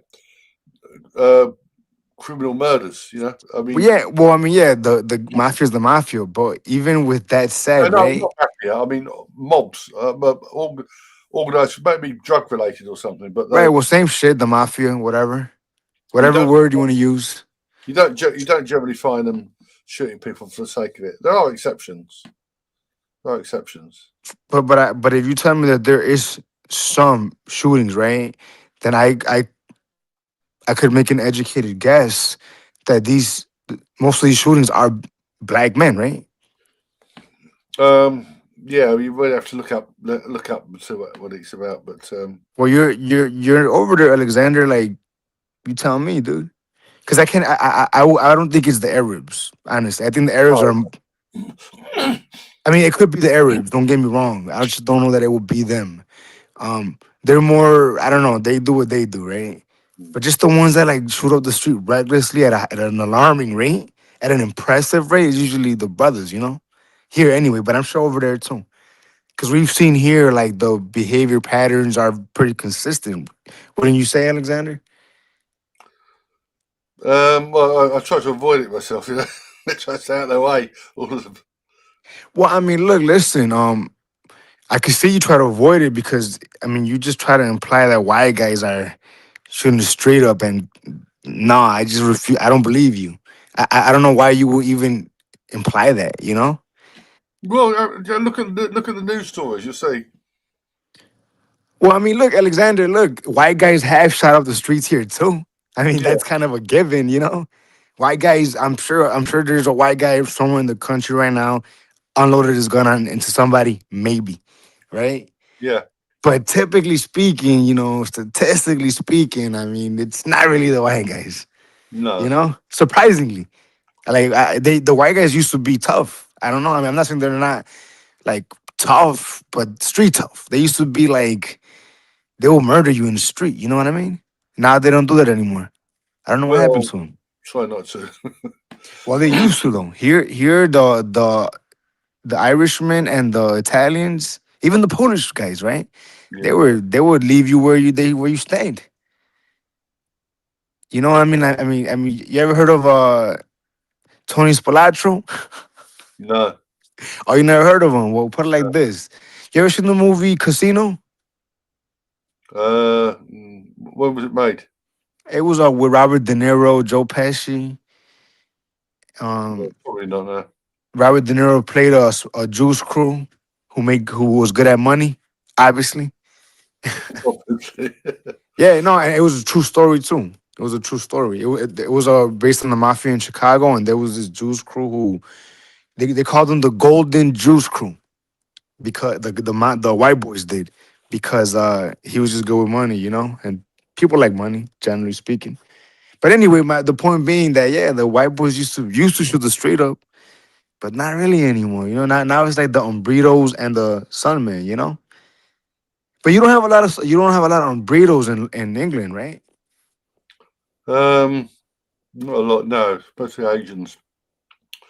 But the Asians are not really. I mean, when I say Asians, I mean Indians and Pakistanis. Oh, I heard they're good at organized crime too, though. I don't know if they're necessarily violent, but I have heard that they do engage. Are they? Do you know if in England they're engaging in organized crime? Yeah, it's a big scandal. The grooming gangs, isn't there? So you said that they're engaging in grooming? Grooming gangs, raping. Who are they grooming? You haven't heard the grooming gang scandal? I mean, it sounds familiar. Are they grooming like little white girls, or who are they grooming? Yeah. It's So you're telling me right now that the Patels are grooming glider queens? well, younger girls. So let me ask you, like, where are the men at, Alexander? Where are the glider kings at? Well, that's the whole thing is broke recently, and there's been a massive cover up. You know, police and everything. Just it's outrageous. Do you know what? And I mean, generally speaking, don't get me wrong. I'm sure there's a case where this won't be the case, but do you know what Umbrito men would do if some shit like that was occurring? Well, that's what we've done here in the '60s. But it's just, do you know the hell that would be paid, Alexander? It's insane. If you look at what it's been a massive cover up. The left wing of it's absolutely outrageous. So okay, that's I like where you're going. What do you attribute that to? The left, England, the castration of these men. What is that about? What's the cause of that? What you would say? Well, it's whole everything in here is the extreme left. They seem to control everything, you know. Tell me more. Tell me more about this extreme left. Who are they? And where did they come from? Have a look at some of these programs on GB News about it. It's outrageous. I say the police. There's police corruption and everything in it. What the fuck is GB News? What is that? It's a channel. Oh, is it like a Fox News kind of deal? Yeah, you find it on YouTube. Oh, but I'm saying, is it like a mainstream England news thing, or what is it? Or is it like a YouTuber? More conservative, you know. Okay, but are they mainstream? Or like, are they like Fox News or? Yeah. But Okay, no GB News. no And what one. are they saying? GB News. What are they talking about as far as that? Well, they cover the grooming gangs and they do the migrant evasion and everything like that. Yeah, those are little rafts with a bunch of those men. I gotta tell you, man, it's terrifying. It's terrifying. I mean, I don't know why those men would do that to their women, put them in such danger, you know. But hold up, this extreme left, like, tell me about it. What is that over there in England? Well, it's a so-called anti-racist movement, isn't it? Okay, and And so, you're not a part of that. Like, you're not. Are you a liberal, Alexander, or not so much? no, So you're a conservative. sort of, yeah. Okay, so tell me. I mean, I wanna understand more about this extreme left. Well, it's the same as you got there. We don't have Antifa so much here. It's a Socialist Workers' Party. These Hope Not Hate. That's another one. They're just total scum. Hope not hate. Yeah. So it's basically like the Democrats here, right? The Democrats here are very pro I guess what they would call POC, right? Yeah, BIPOC and like equality and whatnot. like the progressive wing of the Democrats. Right. So, but here people, I mean, and I would agree with these people. They think it's, I mean, the Juice Crew, right? The Juice Crew that really pushed this agenda. Yeah, come And back to bite. They come back to bite them now, isn't it? what as far as what? Well, since October 7th. Oh, are you talking about what happened in Israel? Yeah, well, if you look at the reaction to it. Oh yeah, like the Jews, the Zionists, how the liberals have turned on them or some shit. Big time, yeah. Yeah, you know that the Arabs for me are interesting as far as the just like where they fall in. Like they're very versatile, right? Like they're POC, but they're also white. They're a complicated demographic for the people that are like hardcore, and because I don't know that I'm like hardcore in any side. You know me, I don't know. I'm not a conservative, but I'm definitely not a liberal. I hate everybody. You know, everybody sucks, Alexander. You know, everybody's fucking retarded, dude. Like for me, I'm in a pickle. Do you know what that means? Like I don't know if you guys use that in English. Yeah. Yeah, I'm in a pickle, Alexander, in that I don't know that I would enjoy living in a super liberal society because that would just be weird for me. But living in a super conservative society apparently would also be fucking retarded, you know? Like all these whiny men who are, it's kind of like the manosphere almost, right? Like you know what the manosphere is? Yeah. Yeah, the manosphere where these guys are all talking about what it means to be like, I guess, a husband, maybe. And it's like, it's weird for me to hear them speak because it's like, well, you just do it, you know? It's kind of like I don't believe them when they're talking about, oh, you make a woman do this and that, and it's like you're trying too hard, bro. And it's kind of what I see from like the super conservative guys that are like, we gotta take our country back, and we're losing the country, and it's like I don't know if I want to live in that kind of society either, you know. So me, I'm like, I feel like I've accepted that I'm fucked either way, you know. Well, we've got to get rid of most of these migrants. You know, we've got to get rid of them here somehow. But it's a difficult situation. I think it'll happen in maybe a couple 100 years, but at the rate that it's going now, man, it's not gonna happen anytime soon, right? It's quite deliberate though. So much big money behind it. You know, from the Juice Crew, like a lot of Juice Crew money, right? No, it's a mistake. It's NGOs. Right, but the NGOs are ultimately Juice Crew. Well, the Jews involved in it, but the Jews on the other side as well now. You know.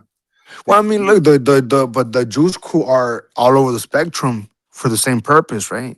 Whether they're on the conservative side or the liberal side, they're still for the Zionist ones, right? Because I'm not one that believes that every single Jews crew is in the club, you know, that is in the VIP. That's I don't think all of them are. But the ones that are, man, oof, the Juice Crew are very smart people, man. I'm always impressed by that group, dude. You know how smart they are. They're not so smart if if they can't understand why people hate them so much. You know? I mean, look, listen, man. They people hate them because they're kicking ass and taking numbers. Ultimately, you know. I mean, look what they're doing in England, for example, right? That is just world class manipulation, dude. I mean, wasn't it the UK that pretty much gave Israel the land? Well, it didn't give Israel land. There was a terror campaign, wasn't there? Yeah, I from the Zionists for sure, a terror campaign, but a campaign that was ultimately backed by London, right? By the UK, right? Well, it's complicated. Initially, there was the Balfour Declaration, all that. The idea was that Jews would be planted there, but then you had the Zionist movement really took off, and with the Nazi persecution, they decided to take over, and it's actually a war within a war, you know. Well, yeah, from the result, one of the end results of the World War was that the UK gave Israel that land. Well, it didn't give them the land. There was it was a terror campaign. It was a war within a war. There was the most outrageous atrocity was the King David Hotel. You heard of that? Hey, Alexander, what do you? Blew up the King David Hotel.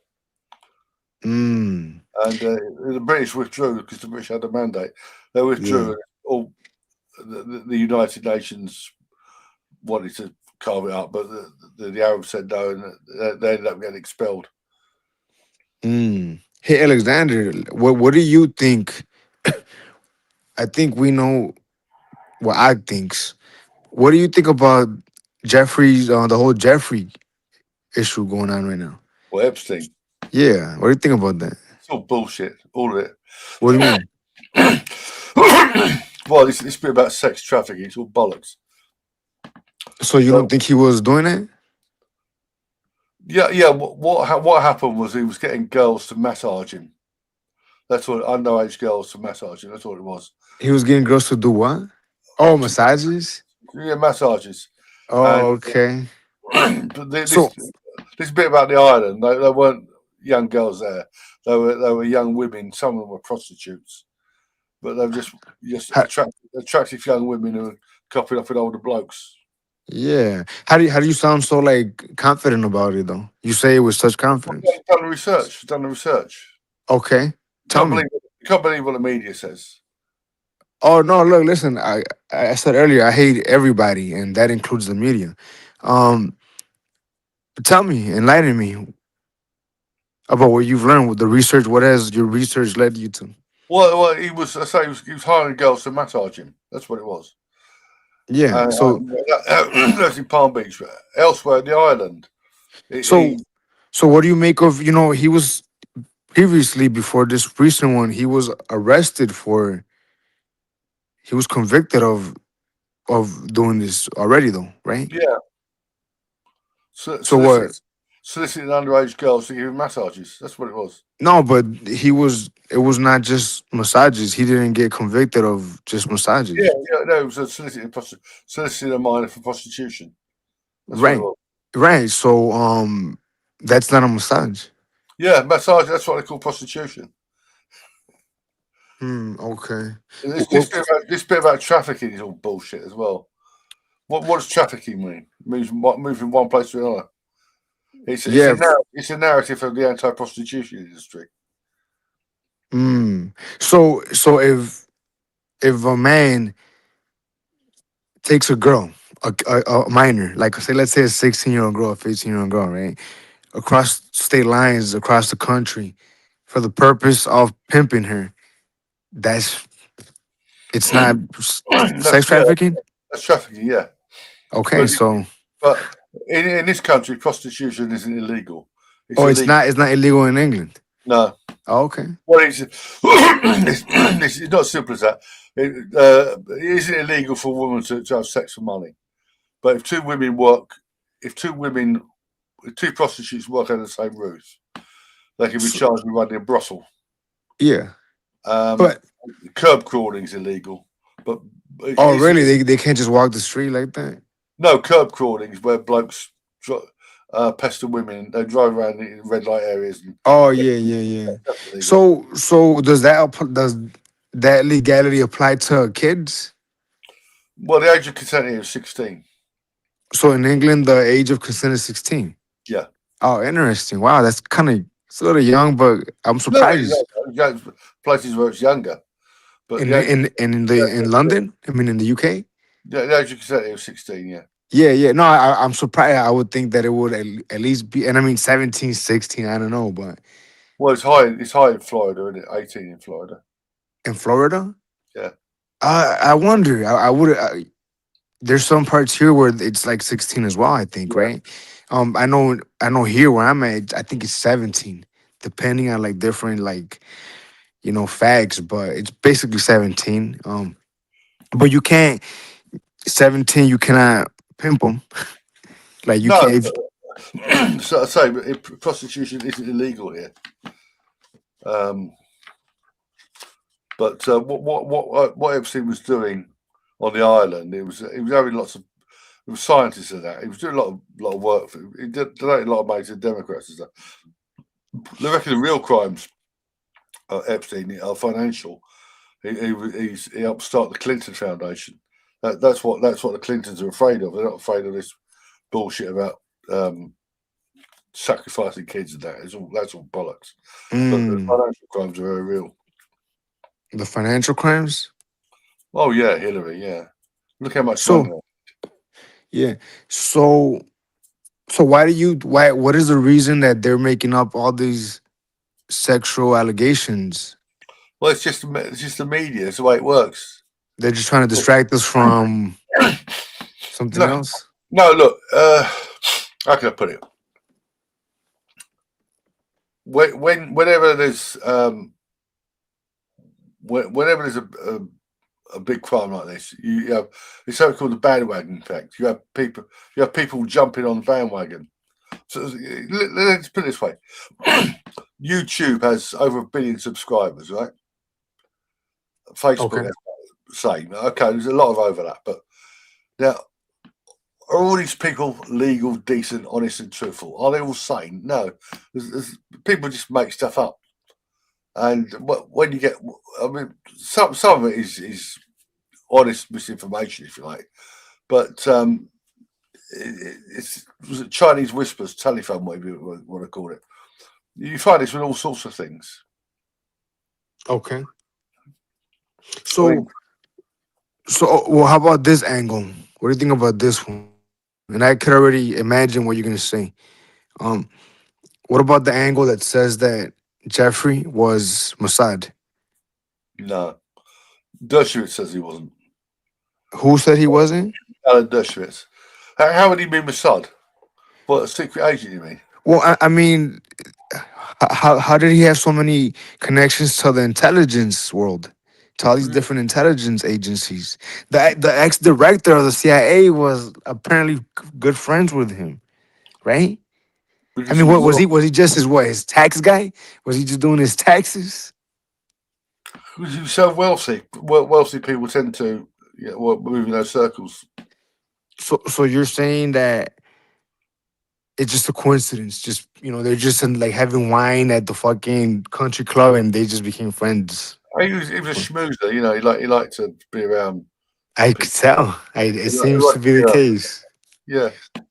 Yeah, it seems to be the case. Well, I mean, I know people believe that he was not only was he Mossad, he seems to be Mossad, but that he was blackmailing people.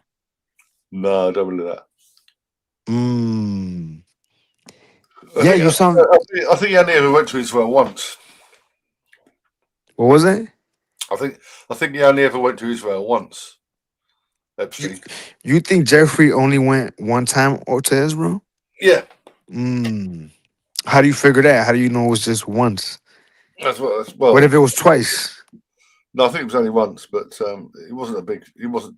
You know, he was.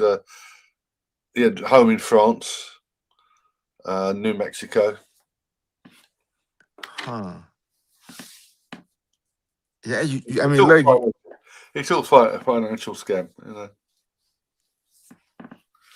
yeah, it seems to be a whole facade, a whole scam, And here I am, like a sucker working, and my taxes are going to these predators and whatever the fuck else. Is that coming back? Yeah, he said that his kid was sick or something, and he said he'll be back soon. We could change the topic if you don't want to keep talking about the Mossad agent. Oh no, Aki's so funny. It's so funny, you know. Yeah, what did he say that was funny? He does some amazing research, you know. Stuff is did? Yeah, stuff is found on lynching and stuff like that. Oh, like the history of racism in this country. Yeah. Oh yeah. Yeah. It's pretty eye opening, Like I already was thinking it was all bullshit, but I had no idea it was this much bullshit, Well, the thing about they condemn lynching, but in those days, everybody was getting hung. Cowboy films, the horse thieves were hanged. Everybody was getting hung. Yeah. White men were getting hung. Oh yeah. And like we've learned here, blacks were hanging blacks. But I mean, black on black violence. That's that's pretty believable. You know what I mean? That's just Yeah, one of the craziest stories that I learned here with Ak is the fact that do you know who Emmett Till is?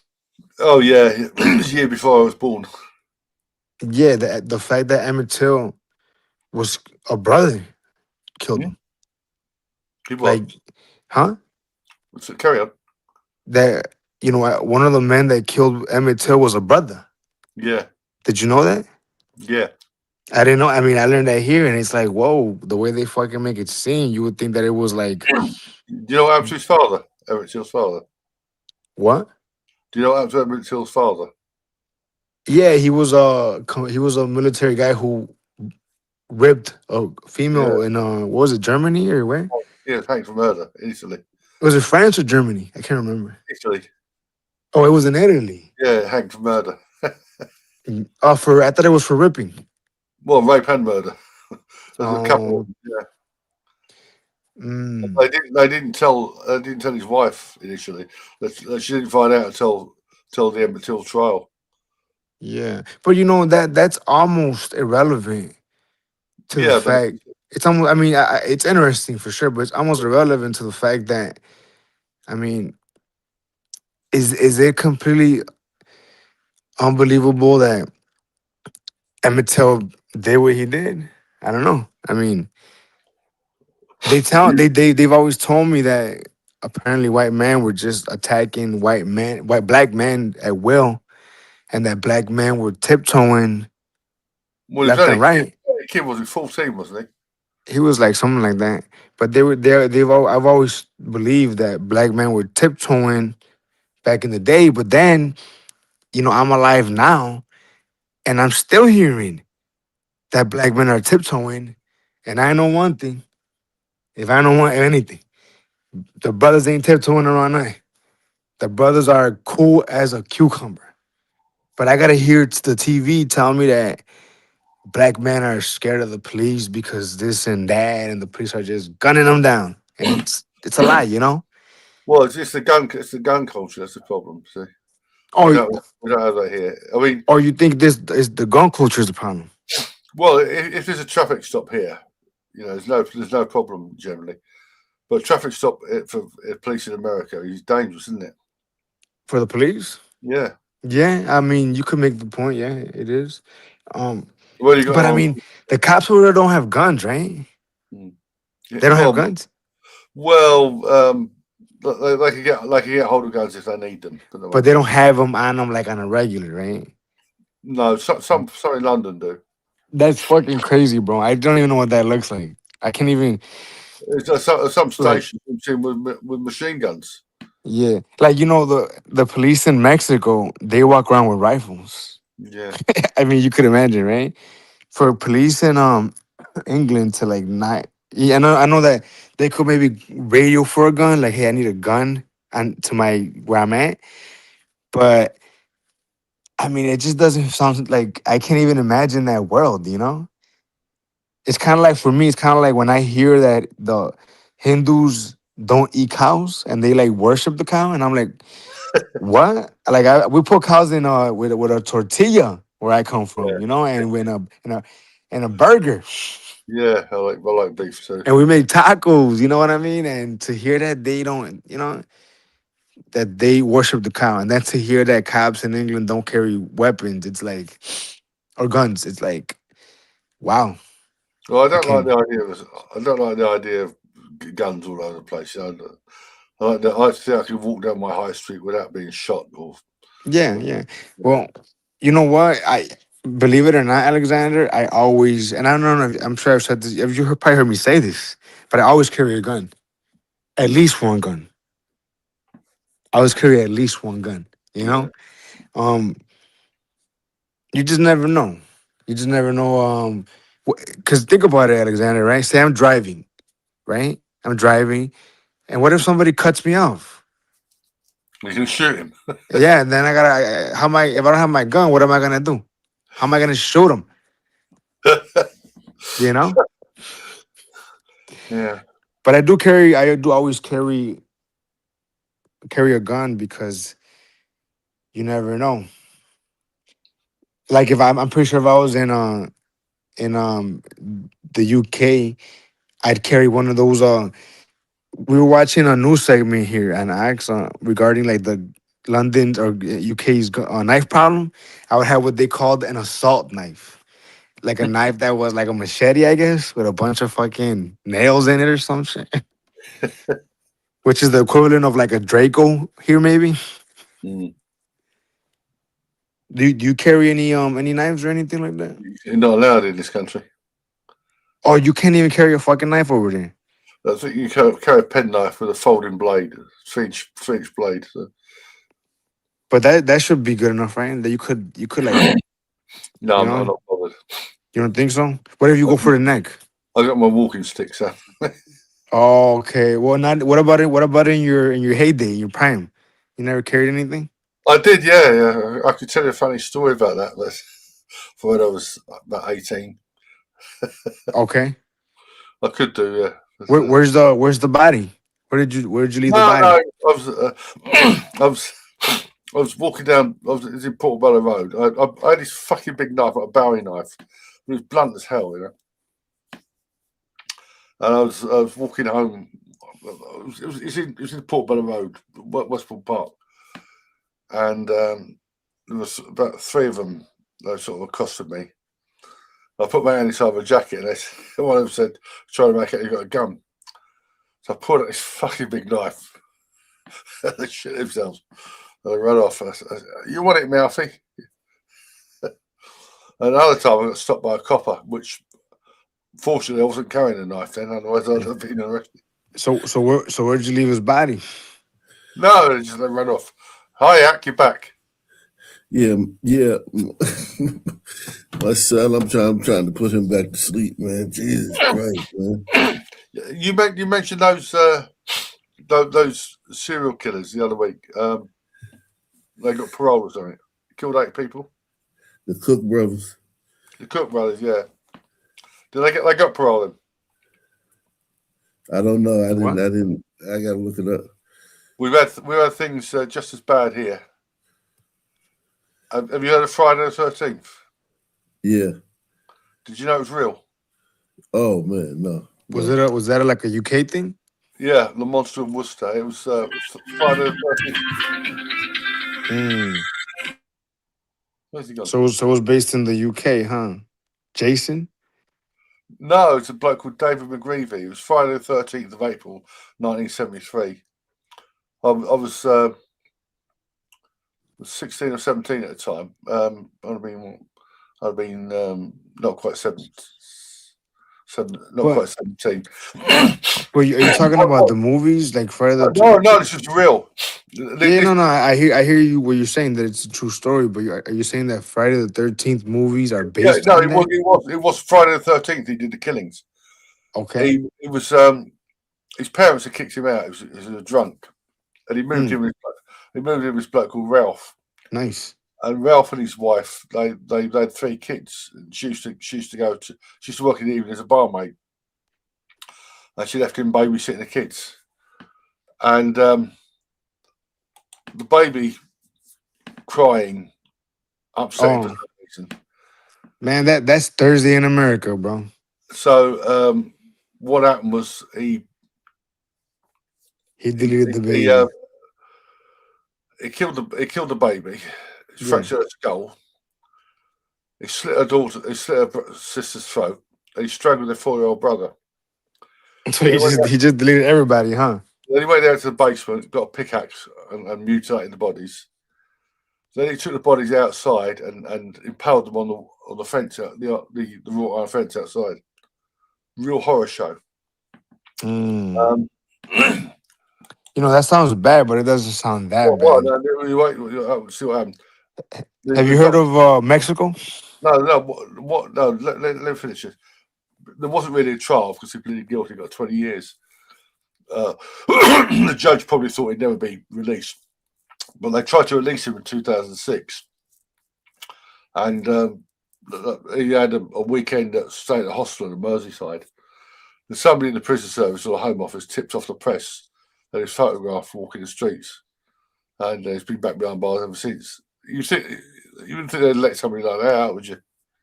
Oh, they let him out.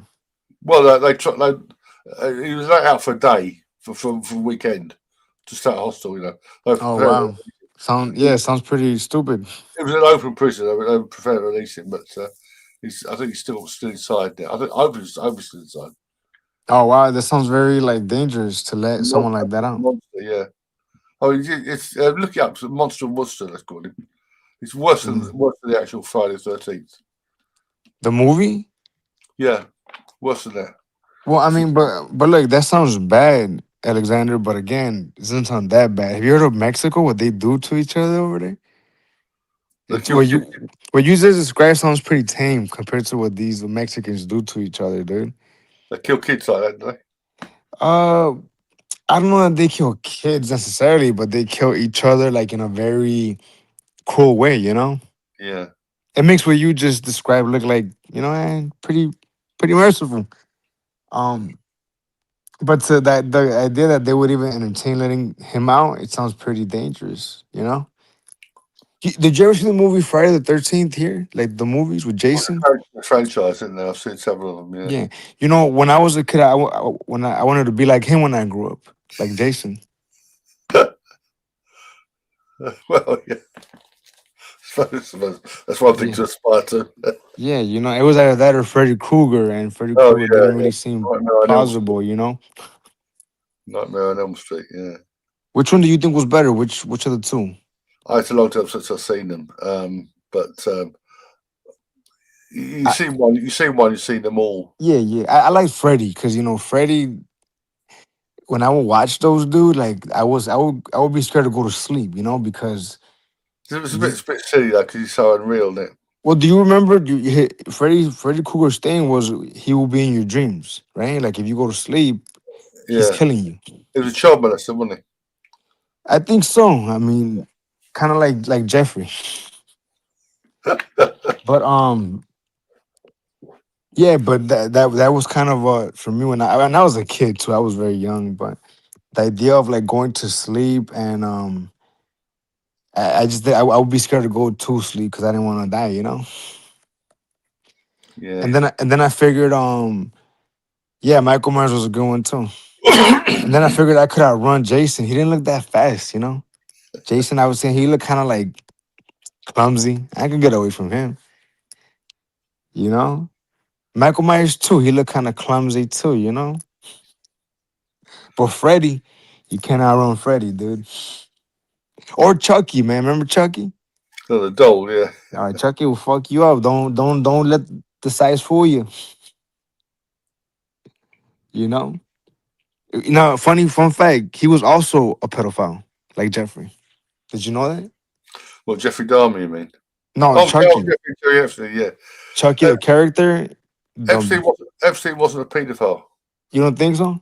Well, he didn't. Paedophilia is prepubescent girls. Yeah. Girls before they, before puberty. But there's no. Yeah, there's like another word for like teenagers, right? 14, maybe 30, but mostly 14 and 15-year-olds. So I mean, but you sound like very like confident that he didn't mess. I mean, but I know I sound confident that he did. If you read the documents, that's what he was. That's why he got such an easy deal. So then why would so based on what you're telling me, right? He didn't do anything that serious. Why would he delete himself? Do you think he deleted himself? Or do you think they deleted him? I really don't know. I think probably he did. He'd rewritten his will or something. So you think that he did kill himself? I think probably, yeah. But I mean, why if he didn't do shit, why would he do that then? Why would he delete himself? Well, he would spend the next 30 years in jail, I suppose. Why would he spend years in jail if he didn't do shit? Well, because look, Ghislaine Maxwell is doing a 20-year sentence. Why? What did they hit her with? Well, did she also not do shit? Well, if you read the transcript, there's a journalist, Jessica Reed Krause. She attended the whole trial, and in Britain should have got maybe 4 or 5 years, if that. Maxwell. What was that last part? I'm sorry. In Britain, should have got 4 or 5 years. Really? Yeah. Well, what did she get convicted of? I'm not really sure right now. I don't remember. I can look it up. Holding somebody's hand, basically. Wait, hold. Time out. Read the transcript. If you read the transcript, you'll be. You're telling me right now that she got 20 years for holding somebody's hand, Alexander?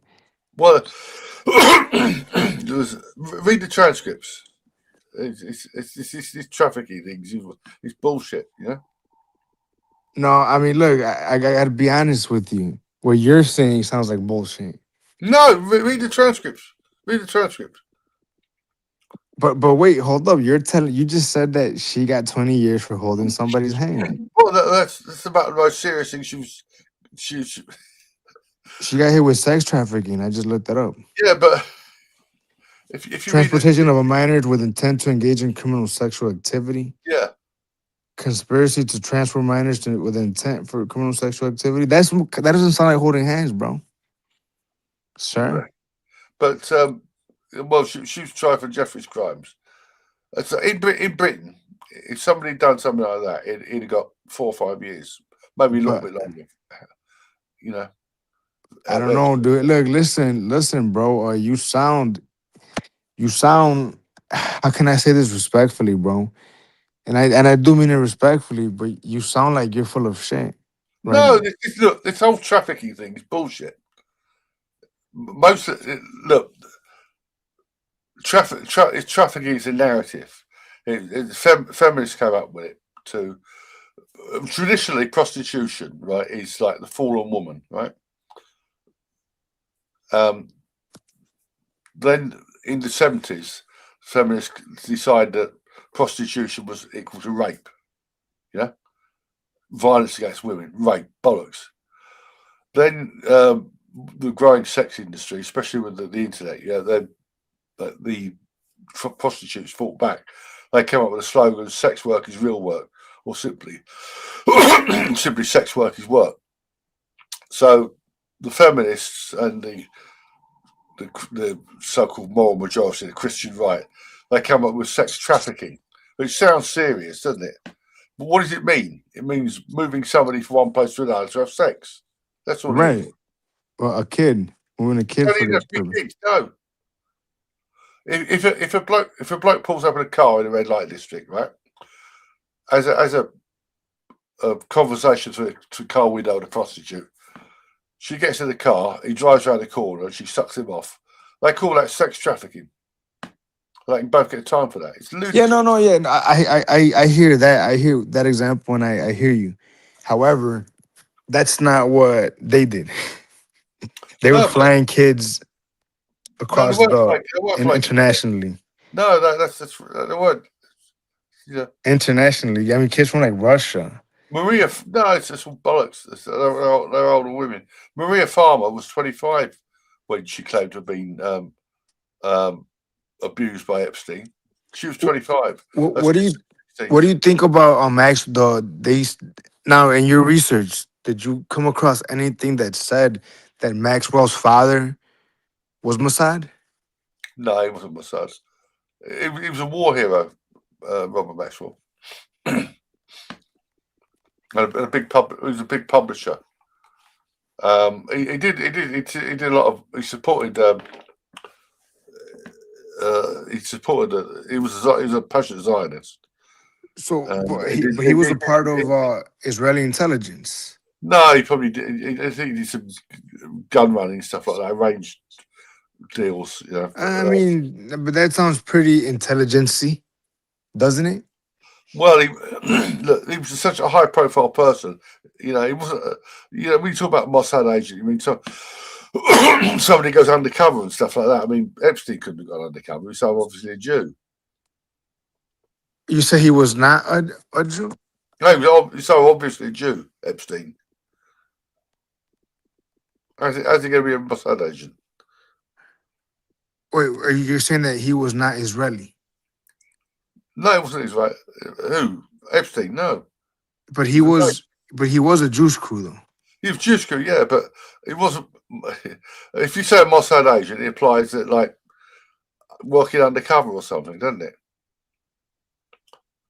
Yeah, for sure, and that's kind of like I believe he was. No, it seems to whatever extent it seems that he was engaging in some kind of activities at the behest of Israel, right? Mostly the Clinton Foundation. Yeah, I don't know. I gotta tell you, Alexander, you seem very, very, very biased, and I mean, but I'll acknowledge my bias as well. Read the actual sources. You see what they say. You can't believe half the things the press tell you. The media tell you. But look at the lies they tell about Trump. They spent years claiming he was a Russian agent. It's all bollocks, isn't it? Yeah, but I mean, just because they said that about him, and doesn't have shit to do with the fact that Jeffrey was engaging in. Somebody here in the chat telling me I'm working hard to defend Epstein. I'm not defending Epstein. Yeah, it sounds like you are, dude. Hey, Ike. It says that Maxwell's funny, man. Ain't it some shit, bro? That in Black History Month, right? In Black History Month, these white ants are gonna do some horrendous shit like they did in that video. Maxwell wasn't funded by Mossad. You feel me? Maxwell funded Israel, supported Israel. What's he talking about? But do you hear what I'm saying, though, Ag? Like that video that you put about the white ants? Yeah. That the audacity. I mean, if you're gonna do that, but not on Black History Month, bro. I know, man. That was brutal, man. But it's like that's what it looks like. Usually we just hear about it. That's really what it looks like. It's like, yo, these niggas is bold as hell. But you know, they didn't even delete. They didn't even kill the guy. I know. I mean, you should be ashamed of yourself, bro. All of that shit for nothing. It looked like he was shooting back. Was he shooting back? I don't know that he was. They said that there was over 100 shots. But I mean, if you're gonna do all of that, you know, when I first saw it, I was sure they got him because the one dude went up to he went up there, and you didn't finish. I mean, make it make sense, bro.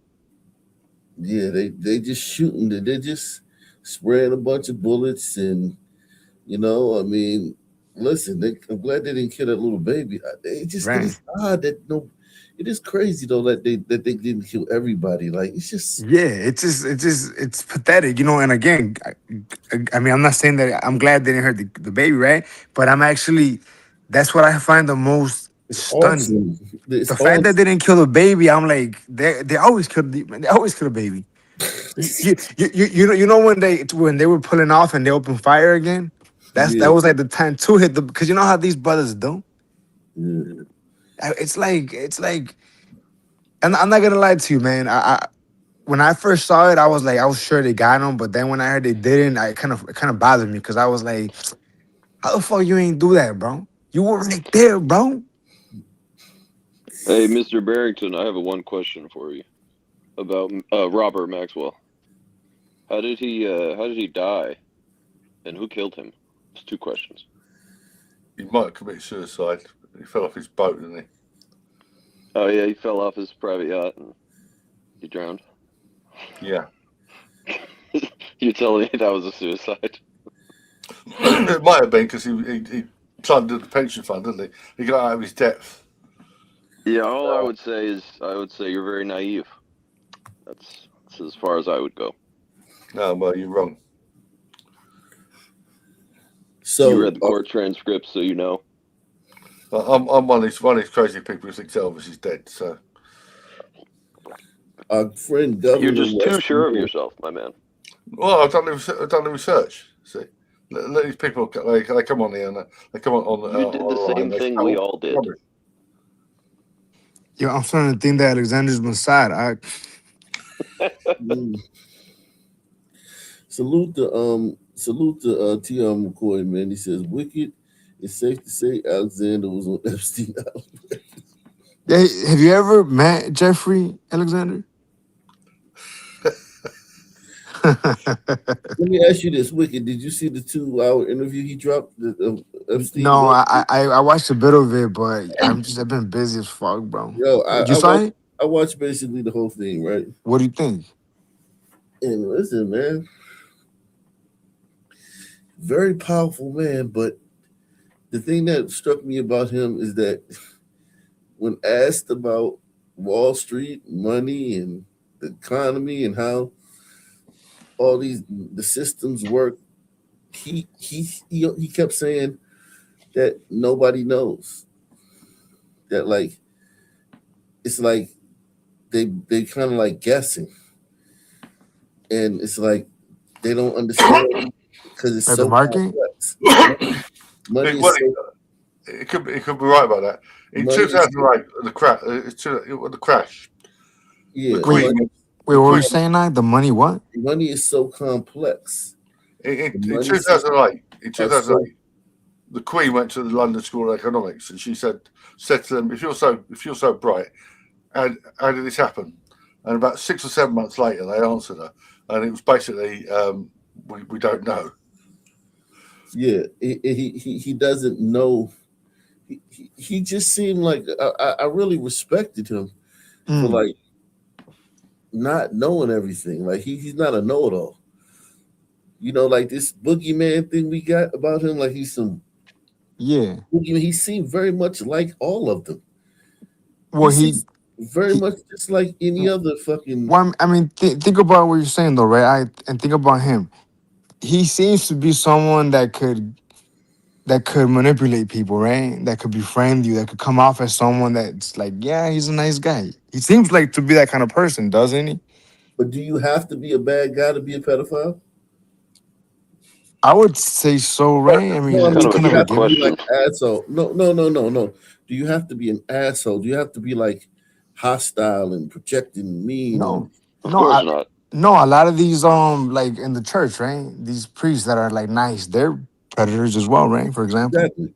So I just think like he just seemed like a guy who liked young girls, who had a bunch of money, and obviously knew every fucking and his own private island.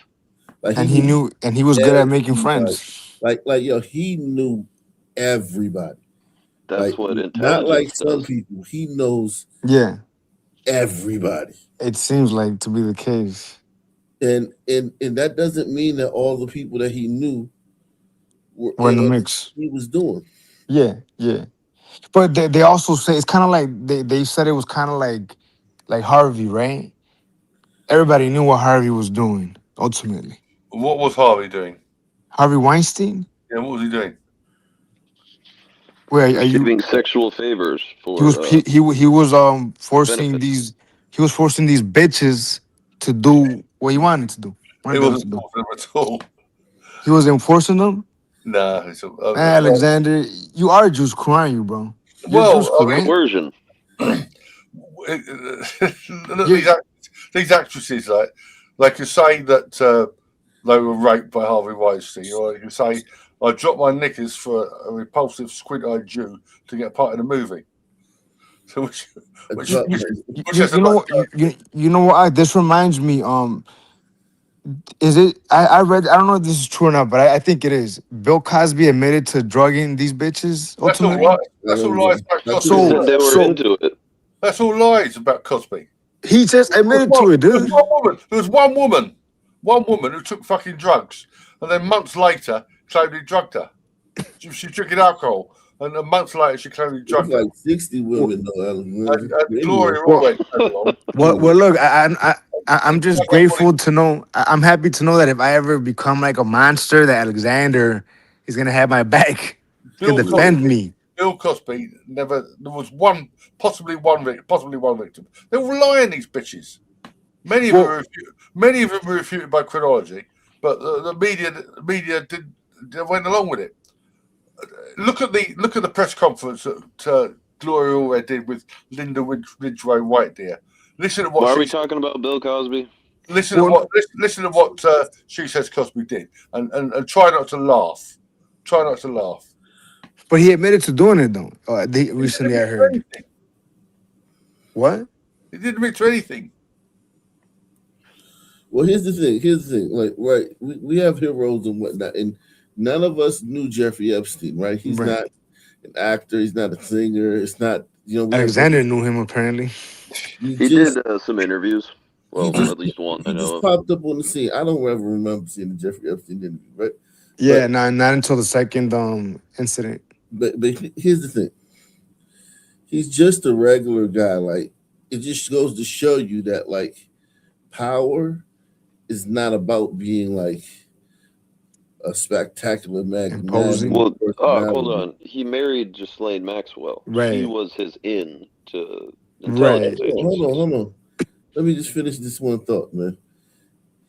He was a regular guy. He was a mathematician, a math teacher, right? And he took that to Hollywood. He said something about stockbrokers. He said most stockbrokers don't know any more than math than the regular person. Like, I do want to let me find that interview, man, so I can see, because I mean it was some good stuff on there, man. Yeah, for sure. Yeah, Alexander. Once he married her, he was no longer a regular guy. He was out of that stratosphere. I'll just put a link in the back chat to listen to this woman telling saying what she. Hey, look, I gotta go, but real quick, I gotta go. But Alexander, the Juice crew over here run the media and they run the banks, bro. The Juice crew run the media and they run the banks. I'll put right Cosby. Listen to what she says there, and try not to fucking laugh. Absolutely ridiculous. Yeah, to be fair, I don't give a shit about Cosby. Yeah. Before we get into the deep stuff, let's give some basics or some things I want to do inquiry from the others. Walk me through the Santa Fe Institute. What was it about the time at the math? And this was in the late 90s. Why does he keep doing that with his mouth? We're going to do it both ways? It will not be on the video, but we do have it recorded. Fine. Remember, when you're answering on these questions. And this is one of the major problems. Their expertise, if they have any financial knowledge, is of their own checking account or bank account and filling in their own taxes. So many world leaders who don't really have a financial underpinning make fundamental errors when it comes to money on a country or institutional level. Let me give you an example. If you, Mr. Bannon, if I said your assets increased last year, you'd say, that sounds pretty good. And I'd say, what does that mean to you? You'd say, well, I have more money. I guess I'm wealthier. I'd say, yes. And if your debt increased, would you feel wealthier or poorer? You'd say, well, I don't want to have increased debt. I don't like the idea of that sound, increased debt. Now, That and world leaders understand when their assets go up, they feel better. However, institutions like banks, things that people don't really understand are financial underpinnings of banks. When I say your bank, Because they're not Jews. and in bank, you doubled your assets. Sounds good, but what does it really mean? It means people owe you more money. You don't have any money, more money. What? Yeah. A bank's assets are how That's much such a juicy way to look at things. people. That's crazy. So if the bank goes from $2 billion of assets to $10 billion, it means people owe it an additional $8 billion, but their assets have gone up. So the terminology of assets and liabilities is different for banks. It's not natural. And what most people, and you ask questions about world leaders, there's many people, I think your old boss Mercer understood, there's a fundamental part of money, which is called fractionalized banking. And fractionalized banking is something that finance people understand, and the people on the street, and when I say people on the street, that's where I was when I started on Wall Street, would find it impossible to believe. Impossible. Why? Bannon Bank, I give you $1, just one single dollar. In our system of banking, I would say, okay, Steve, I gave you $1. How much can you lend out to your friends? And your natural reaction would be probably something less than $1 because I want to keep something in my pocket. The way our system works is if you as a bank are holding my $1, you can lend out an additional $8 or $9. No, it's impossible. I only have $1, Jeffrey. We have something called fractionalized reserves, which is if you have 1, you can lend out 9. That's the way our system works. And so not only do world leaders not understand banking, but the man on the street, my father who worked in the park department, it would be beyond his imagination. That's deep. That's understood now. Hold on, let me. You got to let me finish my statement, Alexander. Jesus fucking Christ. $1 fractionalized banking. I had no idea about that. Yeah, fractional reserve. Yeah, I had no fucking idea that's how it worked. But it's how it works. I didn't know that either, but I think what he's really telling us is that people like the president, they're not really, they're just figureheads. They're puppets, more or less. Like they don't know shit, and the real power lays somewhere else. Banking's based on confidence, That's what it is. But hold on, but $1, if someone puts $1 in your bank, you can It's money magic. $9? Just money magic. Banks don't actually lend money; they create credit. There's a saying. Reginald McKenna was the governor of the Bank of England. Every bank loan creates money. Every repayment of a loan destroys money.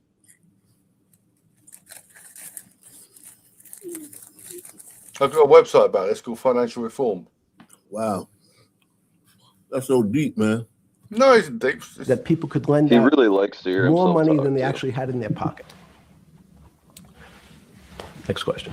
But how did this in understanding that when you get on something like the Trilateral Commission, you're on the board at Rockefeller, which is the most advanced research. You get brought into the Trilateral, which is the elite of the elite. How, since you're only at that time 30-something years old, 8 years from teaching at Dalton, right? You're Dalton. No, 10 years. 10 years teaching at Dalton. Yes. Walk us through. I mean, put us in the room. Walk me through exactly what it felt like. What it felt like being on the board at Rockefeller. We got these Nobel laureates, and you're sitting there making decisions, and you start to meet these people at Rockefeller. And you start to meet these people at the Trilateral Commission. What did it feel like? It's a great question. So what did it feel That's like? what I'm in the business of asking. what does it feel like meeting some of these people like Kissinger or Rockefeller? And those are two extraordinary people. But in general, I think the question, the people on Wall Street, I tell the story, the first day, one of the first days when I was in Wall Street, someone said to me, would you like to buy ATV? And I was looking in the brochure and I couldn't figure out what stock had a symbol of ATV. And when I finally said, well, I can't find it. And they said, what's the matter with you? Do you want to buy ATV? Which is, he was selling hot televisions, stolen televisions from the floor of the American Stock Exchange, referred to in common parlance as the televisions fell off the truck.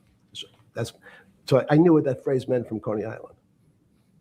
But what I found was most people, be it in business, in normal life, or in the world leaders, don't really understand money. It is something they think about. They have a sense of what it is. They certainly want more of it. But they also make statements like, we want more money, but we don't want more debt, which just shows a misunderstanding of what money at its core really is. So most people don't, they want to make it, they want to save it, but to understand it intimately is not a normal characteristic. At the first trilateral student I had who has teeth coming out. Well, these guys have the world, and the Bernankes of the world, and you, right? The currency traders, the guys making billion-dollar bets every day. The legendary guy on Wall Street in the late 90s, Versalin Brothers. Lou Ranieri? No, the guy that wrote the money. Michael Lewis? Liar's Poker? Yeah, Liar's Poker. Who's that about? That great trader. Lou Ranieri. No, it wasn't the guy that ran the desk. That eventually ran the hedge fund that went long-term capital. Yes, I don't remember. Who's the guy? I want to say, I don't remember. I'm sorry. Lou Ranieri is big, but those guys have to understand the system perfectly. No, they don't understand the system. They understand the local part of the system. So, for example, why is not only inflation, most bankers are terrified if the public understood that the bank really doesn't have their money at any one time. It's one of the things during the Depression, there were runs on the bank. The reason the banks don't keep much money in the actual bank is they assume that not everyone's going to want their money on the same day. So it's not really the fear of inflation. The fear is a run on the bank. Everybody wants to take out something that doesn't really exist. Inflation is tied to interest rates. It's a more complicated example. But when your money doesn't buy the same amount of product this year than it did last year, if it buys less and less, like it happened, you use the term hyperinflation. There's certain countries that are not managed well, like in Africa at the current, a $100 billion bill. They're not managed $100 at all. $100 billion bill in Zimbabwe is worth 1 American cent. That's the perfect example of hyperinflation. It goes up, it doubles every day. So people are afraid that their value in the system starts to break down. But so if I said to you, does your doctor understand your body system? You'd say, well, I hope so, because I want him to keep me healthy. But you could have a kidney infection, you could have a heart attack, you could have a broken knee. There's lots of pieces of this system. And in fact, when you ask the question, very few doctors understand your entire body. There's a specialist for your knee, there's a specialist for your polynoidal cyst, there's a specialist for your head, and now we have specialists in different areas. So I'm going to get to your first question about Santa Fe Institute.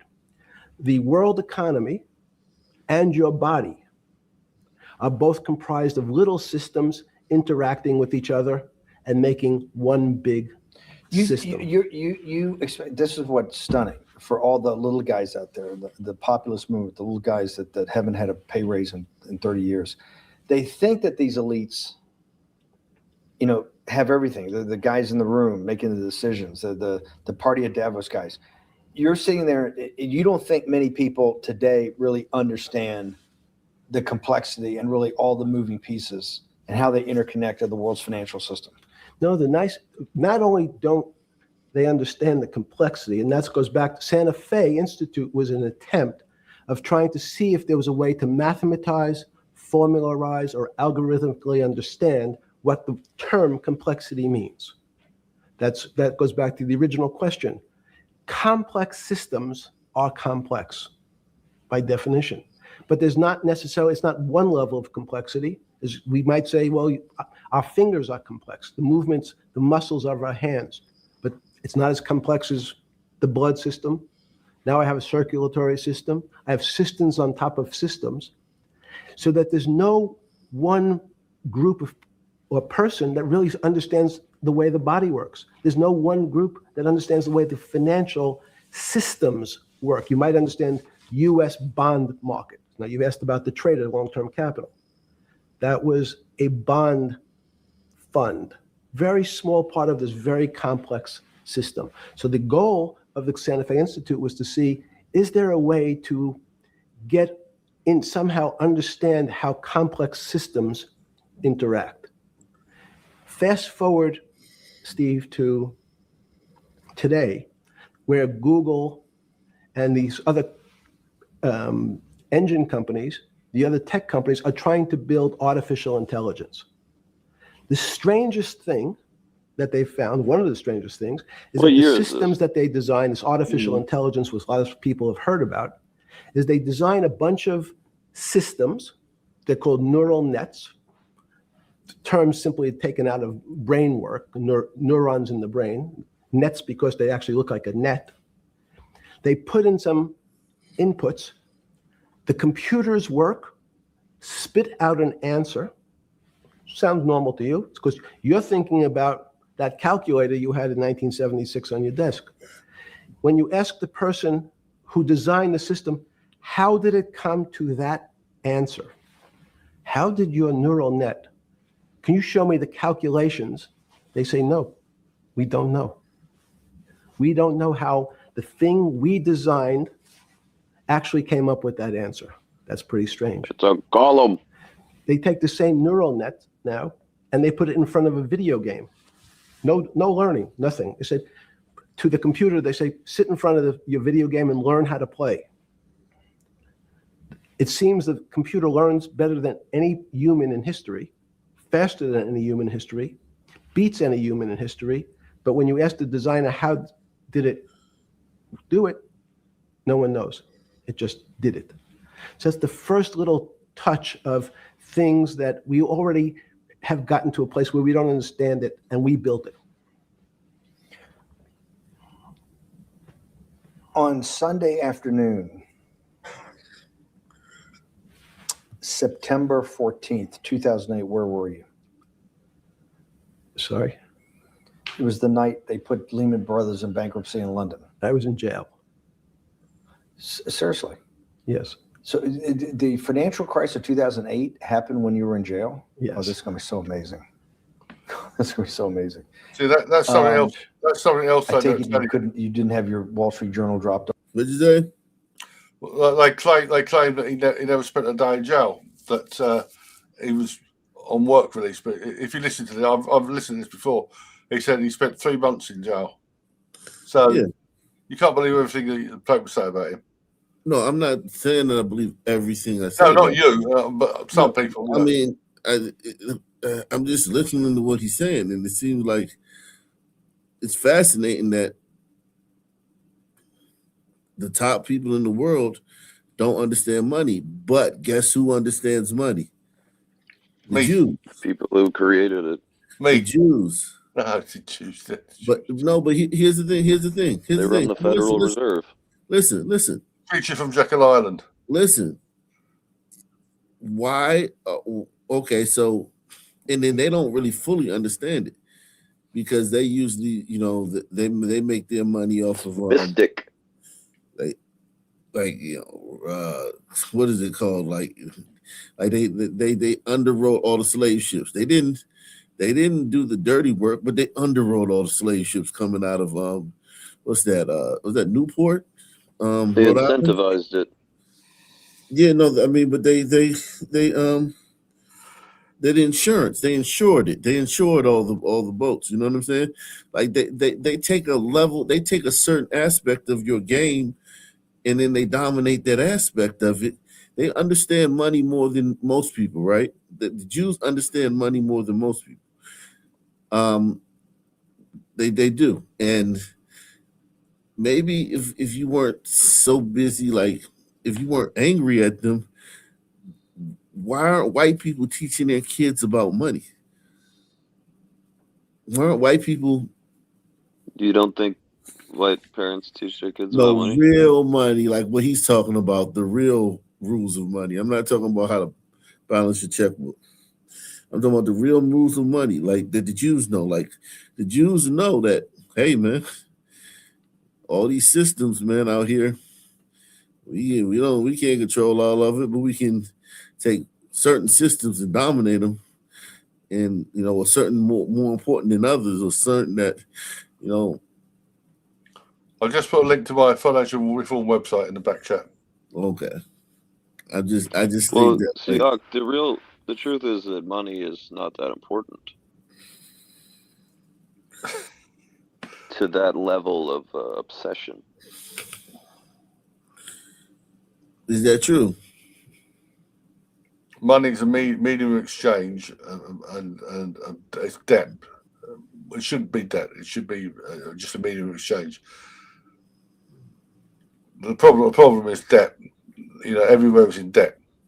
Who owns the debt? Like your Off in the culture, how morning, your much do you Financial value Times. money? No. Is it greedy? How did you hear about because I want I forgot about this, but yes. I'm trying to get this. Is going to be amazing. This is.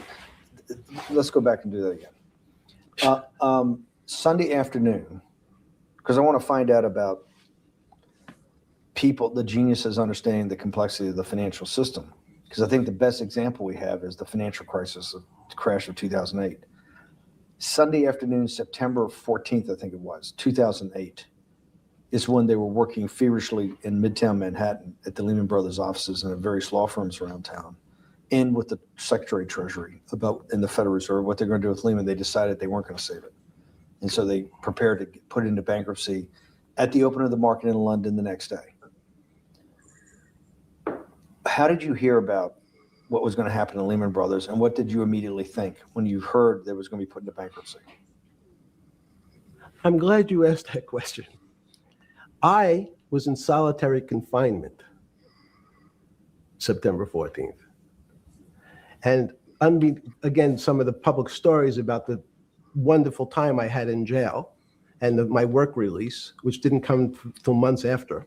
I'd been there since June in an 8x10 cell with a bed in the back, a 6-foot bed in the back, a chrome sink with a toilet attached to it, and a little piece of metal sticking out that was supposed to act as a table. Now, since I was in jail, there were no books. Why? There's no library. No library, but you're in jail. No, I was in jail, not prison. So in jail, I was in a place, it was called the Special Housing Unit, which is for the roughest, toughest, meanest people. They had put me there, they said, for my own protection. So I was in a 8x10 cell with a little slit in the door where they would serve my food on a tray about 9 inches by 4 inches. And then as soon as I finished eating, they would take the tray and close it down. And one of the guards said, do you understand there's Wall Street's crashing. I'm worried about my pension fund.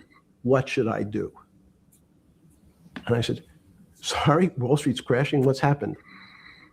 And he said, there's some crisis and some companies are going bankrupt. I said, are you sure? And he said, yeah, it's all over the papers. We're all terrified. We're going to lose our life savings because we have either a 401k or our pension funds. We don't know anything about money. Mr. Epstein, can you tell us, like, what's going on? Am I going to afford my children's education? Am I going to be bankrupted like this company called Lehman Brothers? And there's another company in the front page today called Bear Stearns. I don't think that he's making. I think that it's all that stuff up there is not exciting. Like, let's be honest, though, that life of a financier or somebody who, it's not exciting. You know what I mean? I'm sure you got a lot of stories to tell, you know what I mean? But as far as like excitement and raw, no, that's how it would be. Those top of people who know what money's like, they wouldn't be like clowning and joking around all day. You know what I mean? They would be rather serious. You know what I mean?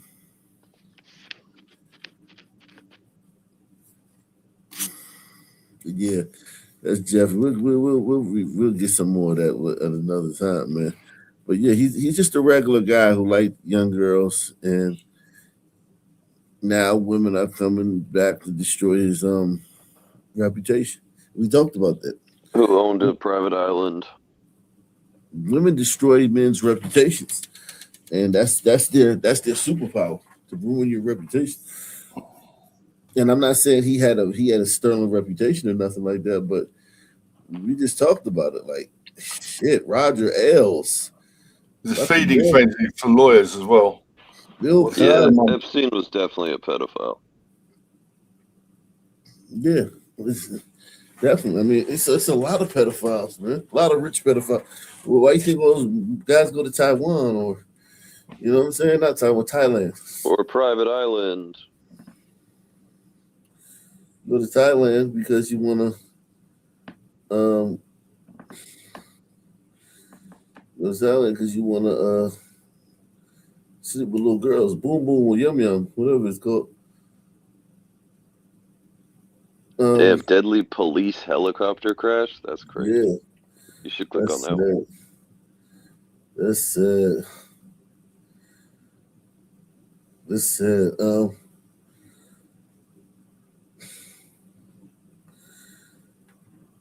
That's so sad.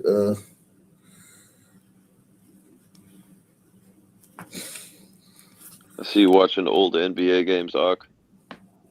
Yeah, I don't like the new ones. I think the old ones are better than the new ones. Yeah, I haven't watched the breaking news that has at least 5 years. Yeah, the old ones are much better than the new ones. Those games, every game's like a playoff game. Every regular season game is like a playoff game. Yeah. Salute to everybody out there.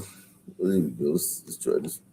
A Kansas City man is accused of shooting and seriously injuring a burglar trying to break into his car. That male suspect is in serious condition tonight. Fox 4's Malik Jackson is at the Jackson County Courthouse downtown to explain why one lawyer says prosecutors may struggle to get a conviction here. While Missouri is a stand your ground state, Greg Watt, a former Jackson County prosecutor and current defense attorney, says that this case will prove difficult for both sides. He also says, as per usual, the selection of a jury in this case will prove consequential. I heard all 10 shots. Damian Moeller was awake at his home this past Saturday near 78th and Troost, and that's when he heard that attempted car break-in turn into a shooting. The citizen in me says, yes, I agree, I understand, and I understand what it's like to have personal property taken. John Q. Citizen in me says this guy who shot the individual breaking in, totally justified. Connor Walters is now charged with unlawful use of a gun and armed criminal action.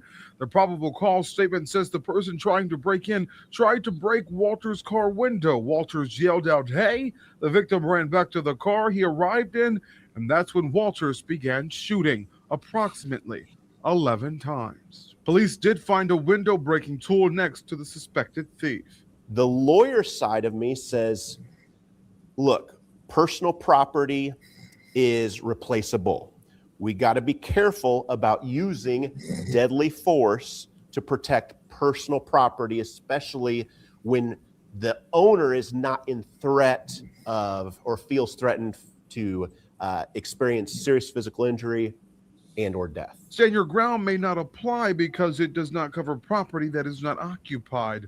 But Watt agrees there's a slippery slope here, not to mention the rash of property crime across Kansas City that has many people on high alert. Be careful when you're trying to take justice into your hands. Sometimes it's a situation where that doesn't go well for the individual. When citizens take the law into their own hands, it can get messy, and we're seeing an example of that right before us. But the former prosecutor isn't convinced Melissa Johnson's office made the right decision. This is bullshit. If you were the prosecutor, the elected prosecutor, would you have charged? No, probably not. Greg Watts says if he was the defense attorney in this case, he would take this to trial, and he would make sure that it was not a bench trial, but a jury trial, putting the fate of his client in the hands of his peers. And we'll have to see what happens. Outside of the Jackson County Courthouse, I am Malik Jackson, Fox 4, working for you. Malik, thank you. In a statement to Fox 4 late this evening, prosecutor Melissa Johnson's office says the Jackson County Prosecutor's Office is committed to holding both those who commit crimes and those who use excessive, unlawful force accountable. Under Missouri law, deadly force can never be used to protect property.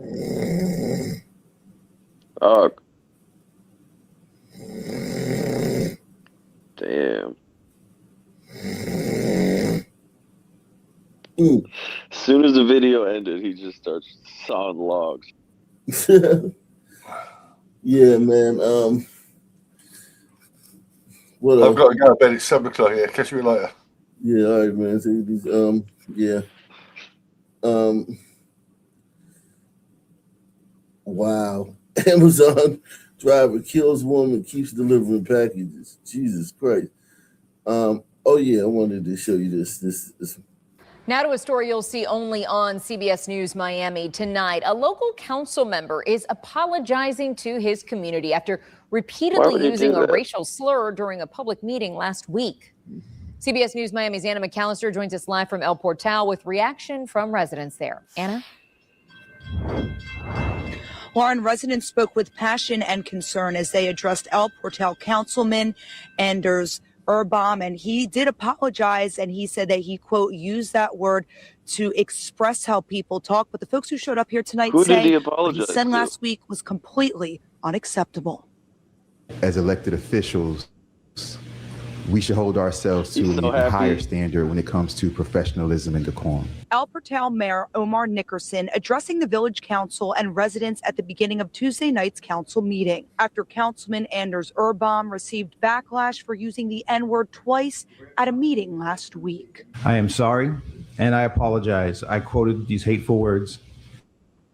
I am deeply remorseful. At the end of last Thursday's planning and zoning meeting, Urbaum wanted to bring up an issue he's seen in the community. Border Patrol agents stopping people. It just seemed odd that a CPB officer was doing a traffic stop. At the end of his retelling of the traffic stop, he continued. Guys, I don't know how to tell you this, so I'm just going to tell you it like this. I'm going to explain to you exactly why every white person in this country who voted for Trump is a racist piece of shit. I'm going to tell you that right now. Wow. How do you wink at it?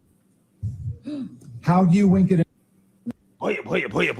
So you got to talk about another N-word story. Well, that involving backfired, liberals, didn't it? right? The N-word seems to be a favorite word, right? And this time we got to talk about a white city council member in El Portal, Florida, okay, who apparently can't stand Trump voters, whites and Christians. And because of his hatred, he decided it would be a good idea to drop 2 N-bombs in a wild anti-Trump rant in front of black people. And the audience is going to be left in shock, right? You're going to hear the audible gasp that happened after this white liberal man thought it'd be a good idea to use the N-word, right? And we already know how this story ends, right? So without further ado, let's go ahead and get into it. Council, do we have any last questions or comments before I ask for a motion to adjourn? I have one good and welfare. Go ahead. The other day I was traveling north on Biscayne Boulevard. I saw a CPB officer in a parking lot with a car pulled over. Okay, now he tells a long and drawn-out, boring story about how he found out the officer had pulled these guys over because of the tags on their car, and somehow this is an outrage. Let's skip ahead to the end of this part. That's what a CPB officer pulled over somebody in Miami-Dade County for, and then as an excuse to detain them. Guys, I don't know how to tell you this, so I'm just going to tell you it like this. I'm going to explain to you exactly why every white person in this country who voted for Trump is a racist piece of shit. I'm going to tell you that right now. How do you wink at What about the other people? How do you wink at a Oh my God, please stop. All right, mother. I learned that from a 10-year-old son of a police detective in my hometown growing up. His father, a police detective, his best friend, another police detective. All right. My entire existence growing up. Yeah, walk away. Walk away. Do it. Walk away. We're coming. Everyone's in the streets. All right. Yo, I feel like this dude heard one joke, right? One joke growing up, and he was scarred for life, right? Like, come on. What type of low T rant is this? I mean, seriously. These white liberals, man, they make me sick. This is just his excuse to use the N-word. I know he loves using the N-word That's a great in his take. private life. I know he does, right? And he's just trying to use ICE as an excuse, right? In order to use it. Let's be real. He thought he was slick. I don't even know if I really believe that this guy was nuts. Like, I mean, like cuckoo. You gotta be nuts. Woke nuts. That he just, because he's lying, right? So he's not like, he's lying about I grew up and the police officers around me, they used so many black jokes. I knew 100 black jokes by the time I was 5. That sounds like a lie. That sounds like a lie to me, what he just said. And then he made it about Trump voters. Yeah, I think this guy is just a liar, and people in California, this guy's a liar. They like hearing it. Yeah, but this guy's a liar. But yeah, I think that he really hates white people, and he really hates Donald Trump voters. I do believe that, and he wants the black people to think that, hey, man, listen to me. Because one thing black people like is a white guy telling them how racist other white people are, or a white guy telling them how special, how awesome black people are. You know what I mean? And, this guy was willing to throw his whole race under the bus. You know what I mean? Do you know many gliders who did that around you? No. I can't say I've met that many gliders like that. No, like I didn't. Borderline, but not that bad. I've seen it on TV, and I've seen it in instances where gliders cuck themselves. Like nobody's cucking them; they just offer up a cuck. I've seen that, yes, but I can tell that like they this guy right here, by his lies, that he really hates black conservatives, white conservatives. He really hates them. And I mean, he hates them. He's trying to destroy their reputation. He's resorting to a woman tactic. He's trying to destroy their reputation. He's trying to say, hey, trust me, I'm a white guy. I would know better. All these ICE agents are racist. All these police officers are racist.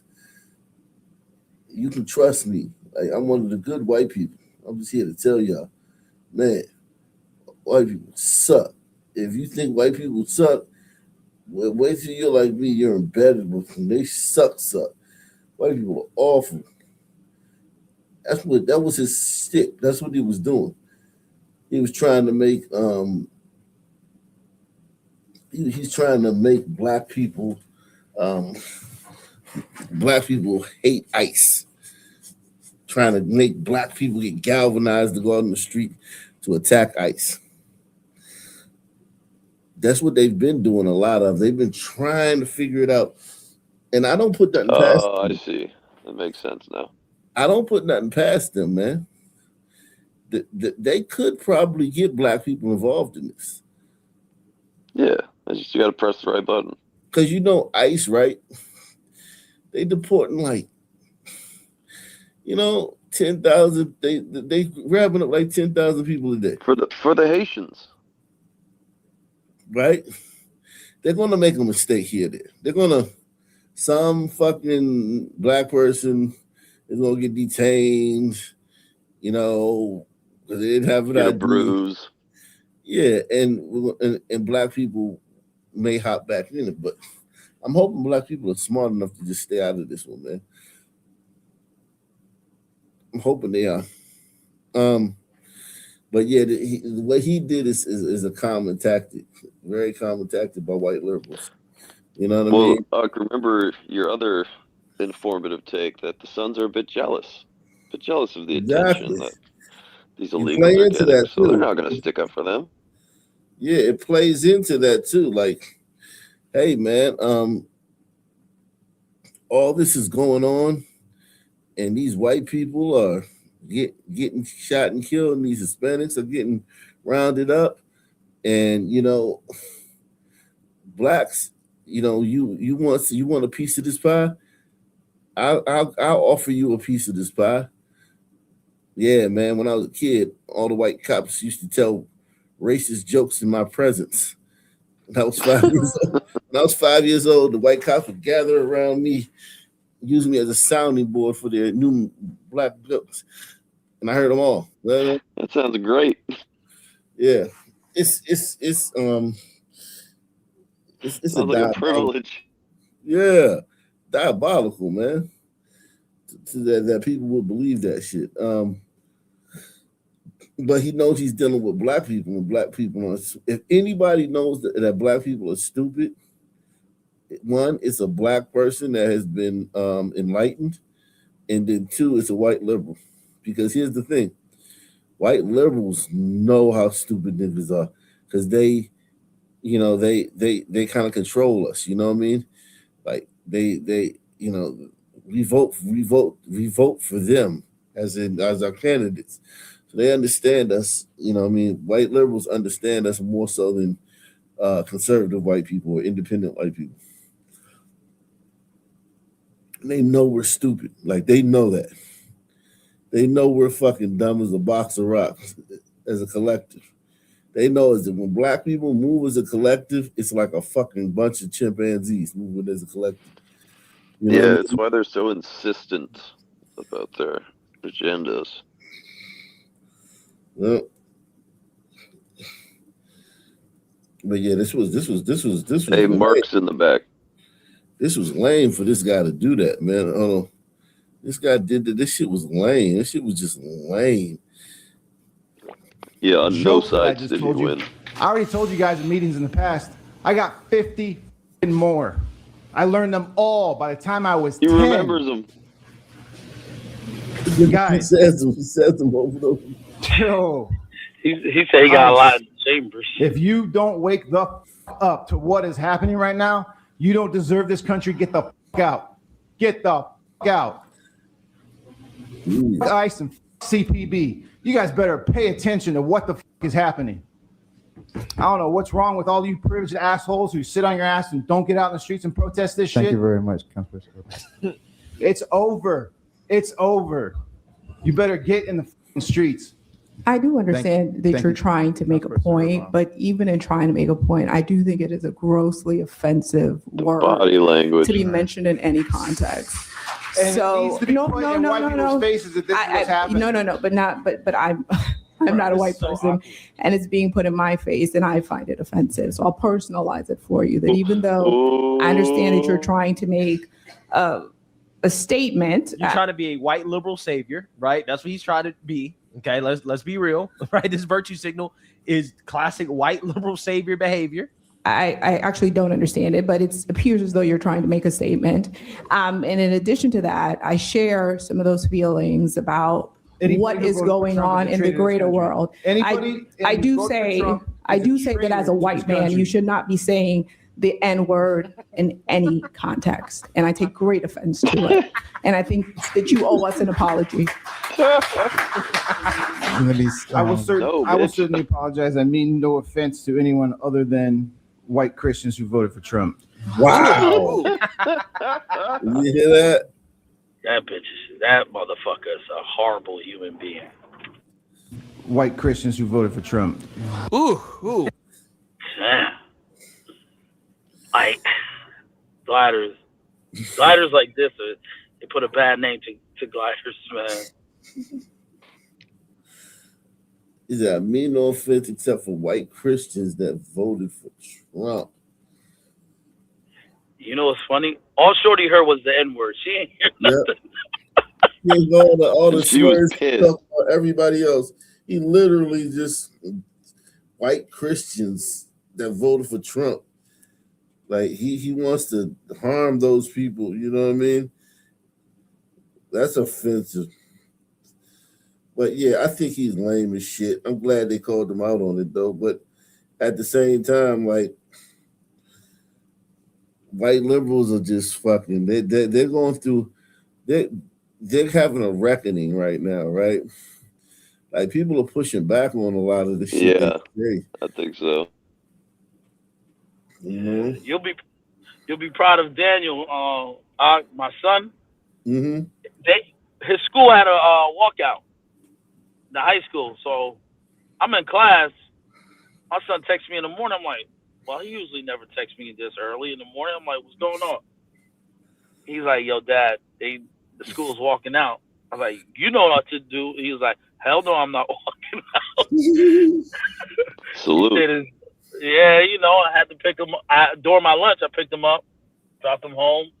I was like, yo, get away from that lunatic shit. And he's like, yeah, I know that. And I tell him, stay neutral, don't talk about politics, none of that. He's like, if you want to talk politics, talk to my dad. Yeah. These kids, man, I feel for them. Yeah, like these kids are so dumb that like if they find out like you're like a conservative, they might try to like beat your ass or some shit. You know what I mean?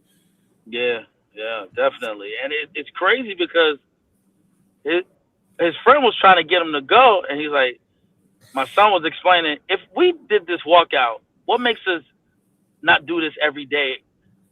We might as well never go to school. Right. And they didn't think about that. Right. And they don't understand that only people getting shot are protesters. The only negative interactions are with protesters. It's a top-down thing. Like, obviously the kids are going to agree to walk out, but the teachers and shit are pushing this. Yeah. It was one thing about the colleges. What was it, 2 years ago or a year ago with Israel? All the colleges were erupting in walkouts and sit-ins and tents and shit like that. It was they were going hard. Now it's the high schools. And it's even more so than high schools. It's some elementary schools. Yeah, it's middle school in Auburn. I think you showed that video. Yeah, it's insane, man. It's absolutely insane. But I think that there's a reckoning going on because a lot of people like one thing the liberals have is they can control your what you say, right? Your language. They say, you said that wrong. You're a racist. You're a bad person. We get to abuse you. You used the wrong term, and people are starting to like fuck your terms.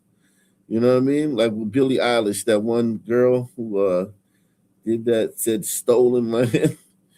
Like people like stolen land. What do you mean stolen land? Like you don't think that there should be any borders.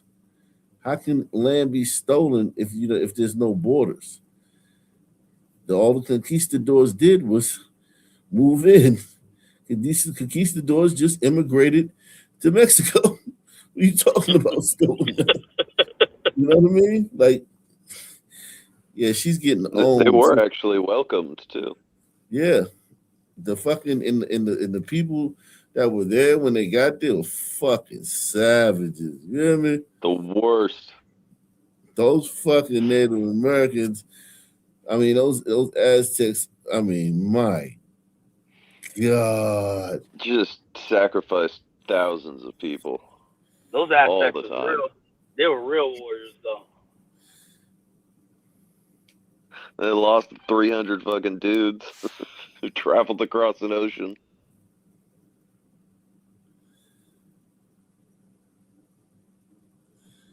It's sad. To be fair, though, it was also their countrymen who turned on them, the neighboring tribes. easily, just happily helped the Spanish. I mean, they did, you know, did a turnover. They culled It's their not right. population. It's not right, but it is what it is. No, you're right. You're right though. Like, I mean, as far as culling their population, it seemed like they couldn't feed. It seemed like they couldn't feed everybody. So instead of feeding those people, they killed them.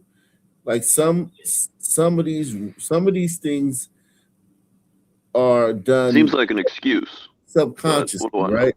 Yes, a lot of cultures seem to do things subconsciously, right? You know what I mean? Like in Africa, they had a lot of sacrifices too. And it seemed like people with inefficient, and I think Europeans did it too by going to war so much. You know what I mean? The wars they fought where they just, oh man, I learned about war in Europe. Like, did you know that the wars were not fought? Those weren't even soldiers. They just rounded up all the peasants to the front line. Yeah, no, all the lines except for the knights. You know, the knights. You had the cavalry. Of course, the cavalry gonna be men from, you know, landed men who knew how to ride horses and shit. But you know, and the knights and stuff like that. But 90% of the soldiers are fucking. You just go round up all the peasants on your territory. Like every knight or every baron lord had whenever there was a war, had a quota. You gotta bring the king 100 men. So, you know, or whatever. You know what I mean? So you gotta go find 100 on your land and conscript them into this, you know, army. Woo, yeah, it took a while for the whole idea of a constitution to, you know, gain some traction. Yeah. But it was like that for a very long time. Europe was very, very savage, man. Those wars, the whole thing of the sword fighting and shit, it was nothing like that. They glamorized those wars in the movies. Those was nothing like that. Just brutal. Like linear warfare was hell. They're inner Vikings. What happened? KB? I don't have any Viking blood, but definitely some English blood for sure. German, yeah, but not Viking. It's crazy. They were savages. Yeah, definitely savages, man. Yeah, they didn't even like writing things down. Oh, that's wow. like a glider thing, you know. Trump pulled 700 from Minnesota. This morning, the White House border czar, Tom Homan, announced that effective today, the Department of Homeland Security will withdraw 700 personnel from Minnesota, leaving about 2,000 in place.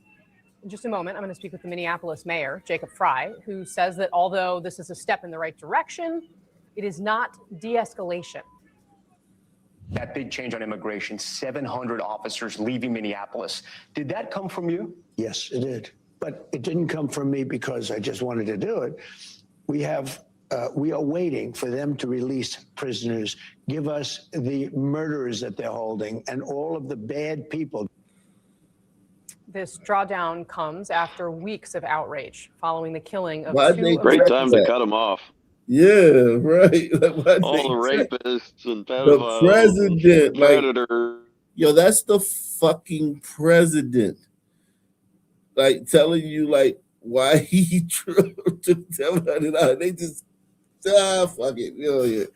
Citizens Renee Good and Alex Preddy by federal agents. Amid the protests, state and local leaders have called for a complete end to federal operations in the city.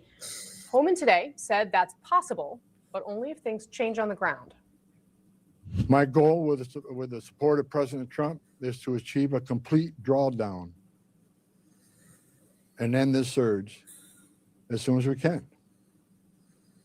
But that is largely contingent upon the end of the illegal and threatening activities against ICE and its federal partners that we're seeing in the community.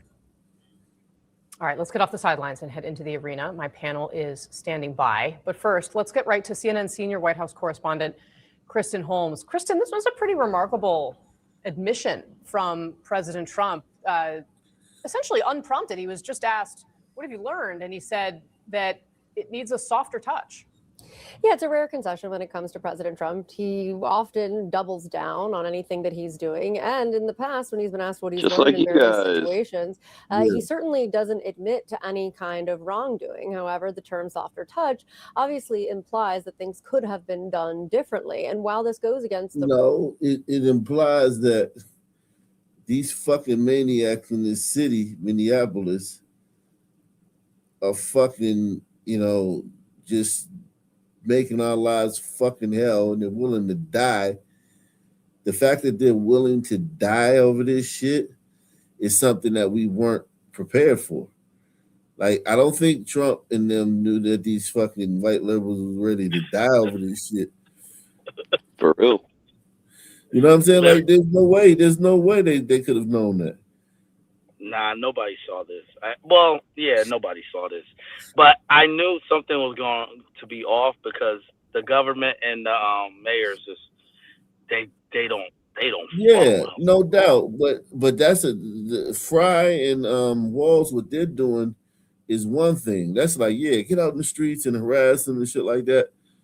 But these motherfuckers, they want to die. They're willing, like, they're so captured by this anti-ICE movement that they and then here's another thing. They're martyrs. Here's another thing too. Reputation is a motherfucker, right? Like, I saw that in a lot of times with the black community in the hood. Like, certain areas and certain dudes, certain crews, they known for, shooting, or they're known for handling business. Like, they often like have to do things a certain way because their reputation, right?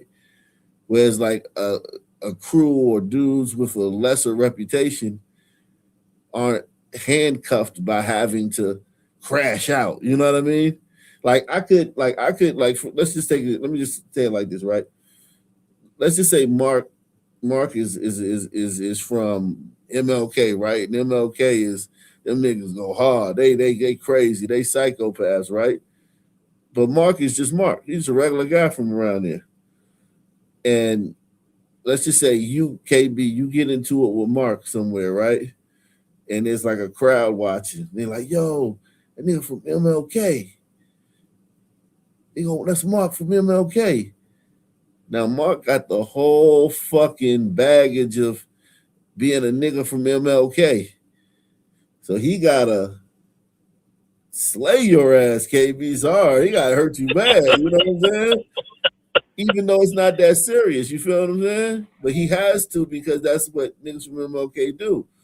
You know what I'm saying? And I think that's what kind of like Minneapolis is like, like because of 2020 and the way they acted and the way they, turned up, I feel like they feel like they they captured by that. It's like, yo, we're Minneapolis, yo. Yeah, they might go to these other cities and do that shit, but we Minneapolis. This how we, look how we turn up. You know what I'm saying? Yeah, makes sense. You know what I'm saying? Because it really ain't nowhere else where they have a problem like this. They deporting people.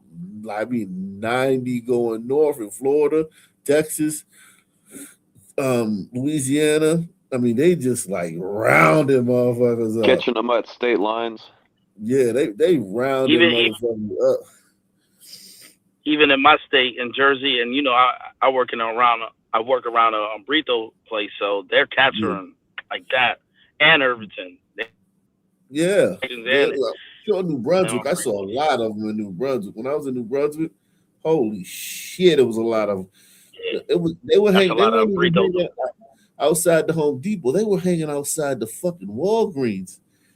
Yo, the Walgreens parking lot looked like a fucking Home Depot parking lot. Like 40 fucking burritos just chilling in there waiting for somebody to come pick them up and give them some work. But yeah, like yo, listen. These people in Minneapolis, they like, yo, we Minneapolis. We you know what I mean? And also when you're like that too, you can become you can become used or useful to powerful people. If people know, oh, Minneapolis people, they ready for it. All the funding and the NGOs that sponsor this stuff, and and put the batteries out. They're gonna go to Minneapolis because it's a fertile ground for soldiers. You're gonna have soldiers there, right? Like if you recruiting for a gang, you go to the projects, right? You don't go to like a fucking private school to recruit for a gang. Kids with a bunch of futures, you go to the projects where kids, you know what I'm saying, probably ain't eat that day, or you know what I'm saying, walking around with patches on their jeans and shit. If you're recruiting for a gang, you know what I mean? So it's like that's kind of like how Minneapolis, I view Minneapolis, man. Like it's like a fertile ground for like, you're gonna have a bunch of crash outs there because that's how the people are naturally feel like they gotta crash out for causes like this. You know what I mean? And like if you just look at that woman, like, bitch, are you crazy?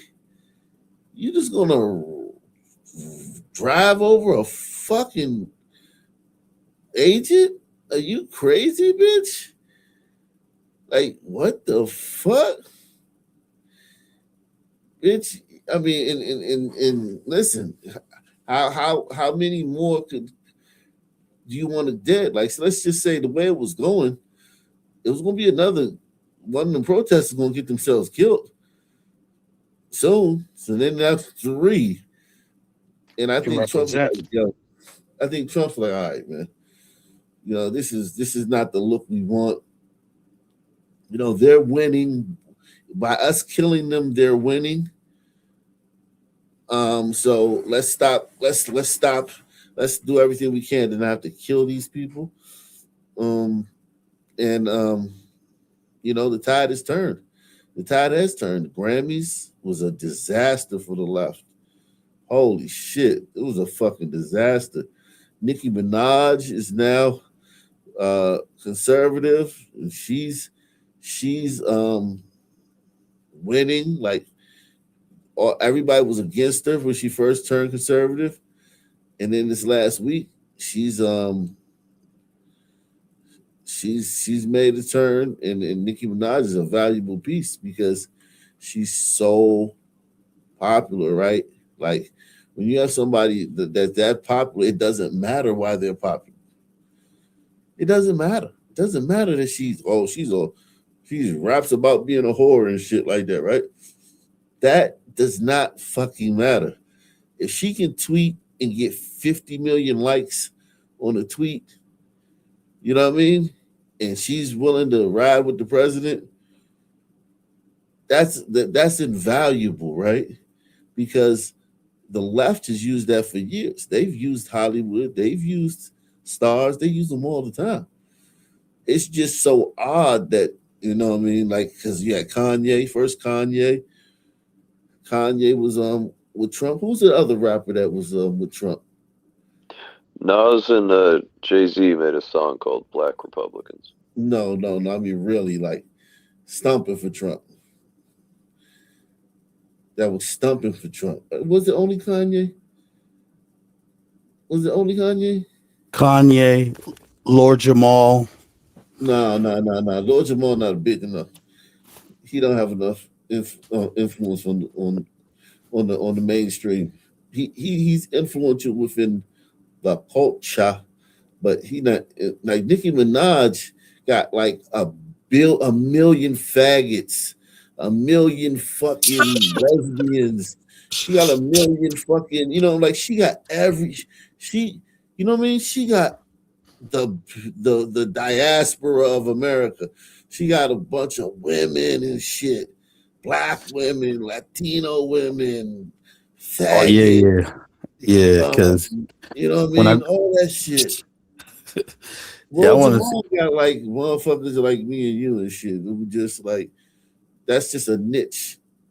Nicki Minaj has everybody under her umbrella. You know what I mean? White women. And she's She's so big that she lost 10 million followers when she first came out. Think about how big you have to be to lose 10 million followers in like a day. When she first came out supporting Trump, you're so big that 10 million people unfollowed you in one day. It's pretty big. That just shows that you're like, you said something and 10 million people went on their computers and pressed the button, whether it was for good or for bad. You know what I'm saying? Just because you said something. That's a risk that she took. What made you think why she did it? What made you think that? I think that she originally, I believe people when they say things until, I just do.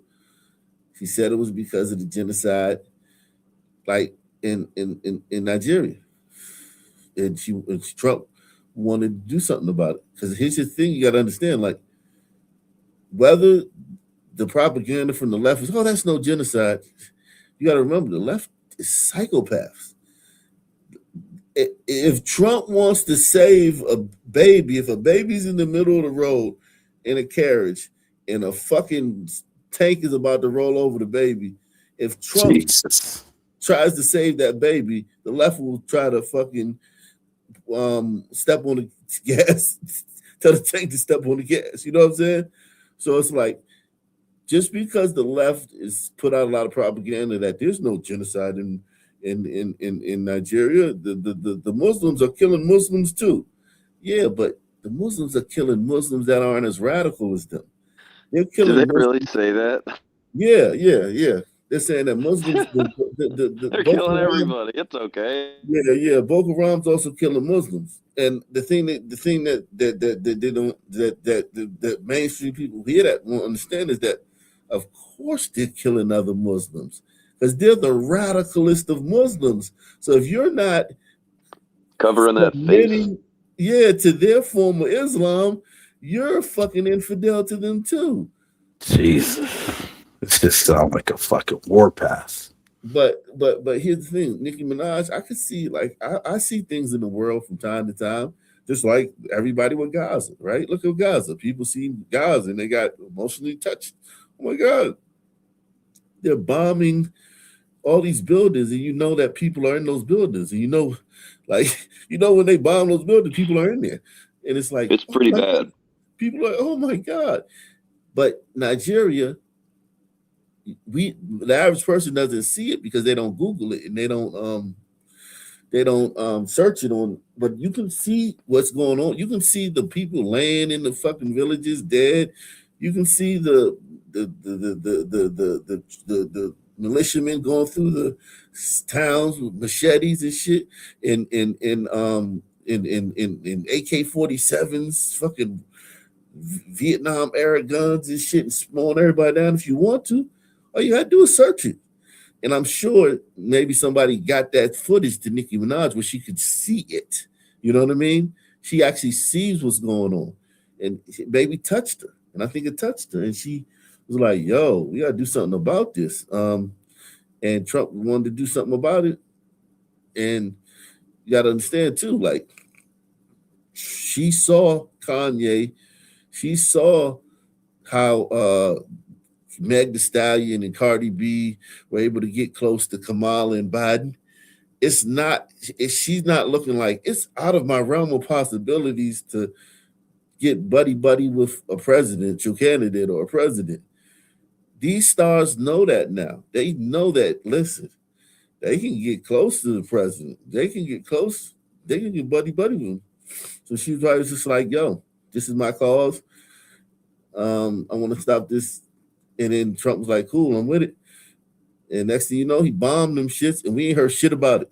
We ain't heard shit about no genocide.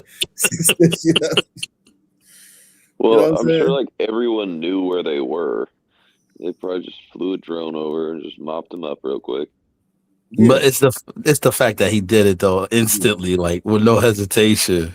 Yeah, he just did that shit, and it's over with. It's just like Maduro. where's all the backlash? Because if things were going bad in Venezuela, the liberal media would be shoving it down our throats.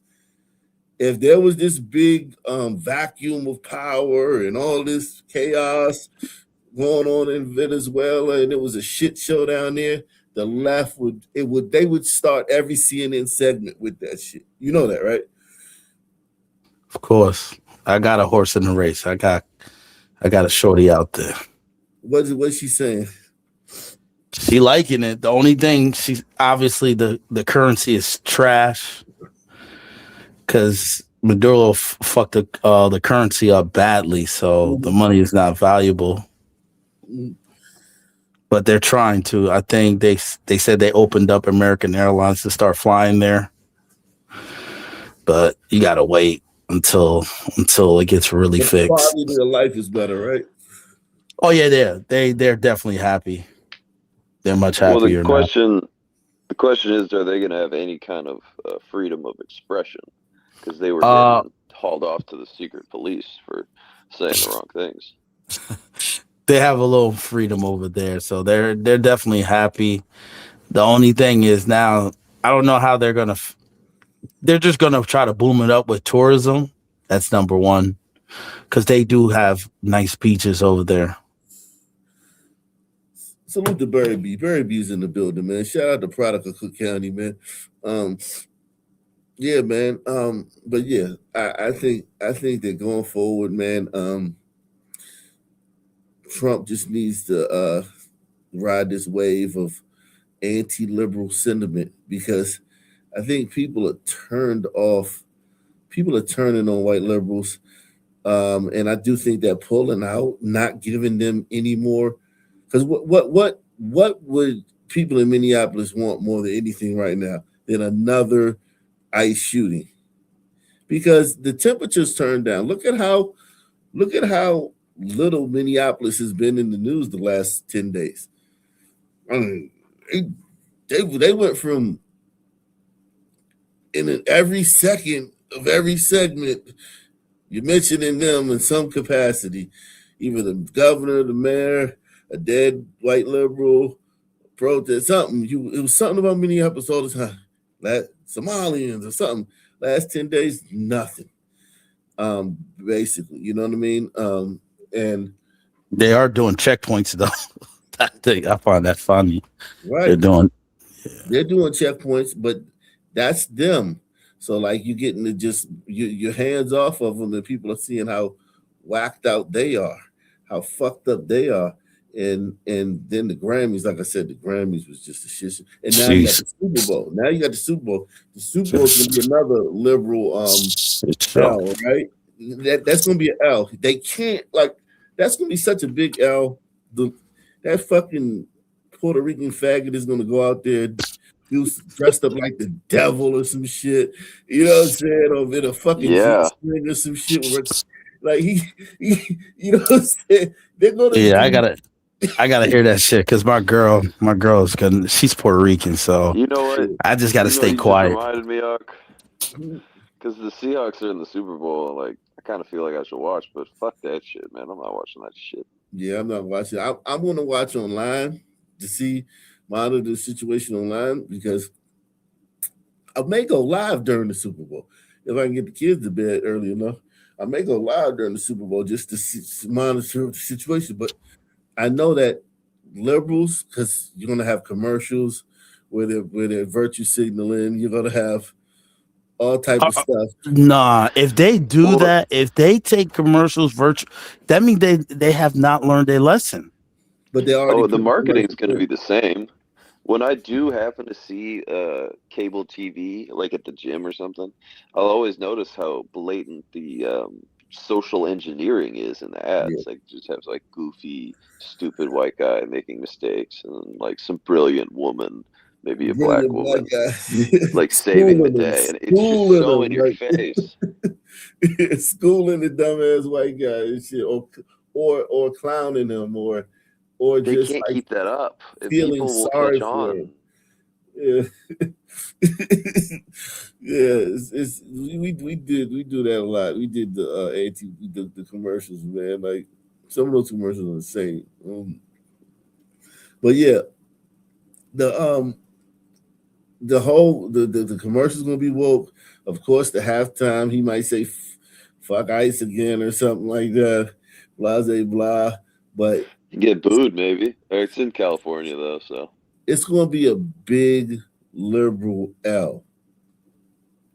So you're gonna have that, you know what I mean, and then people are just gonna be like, and here's the thing. One thing about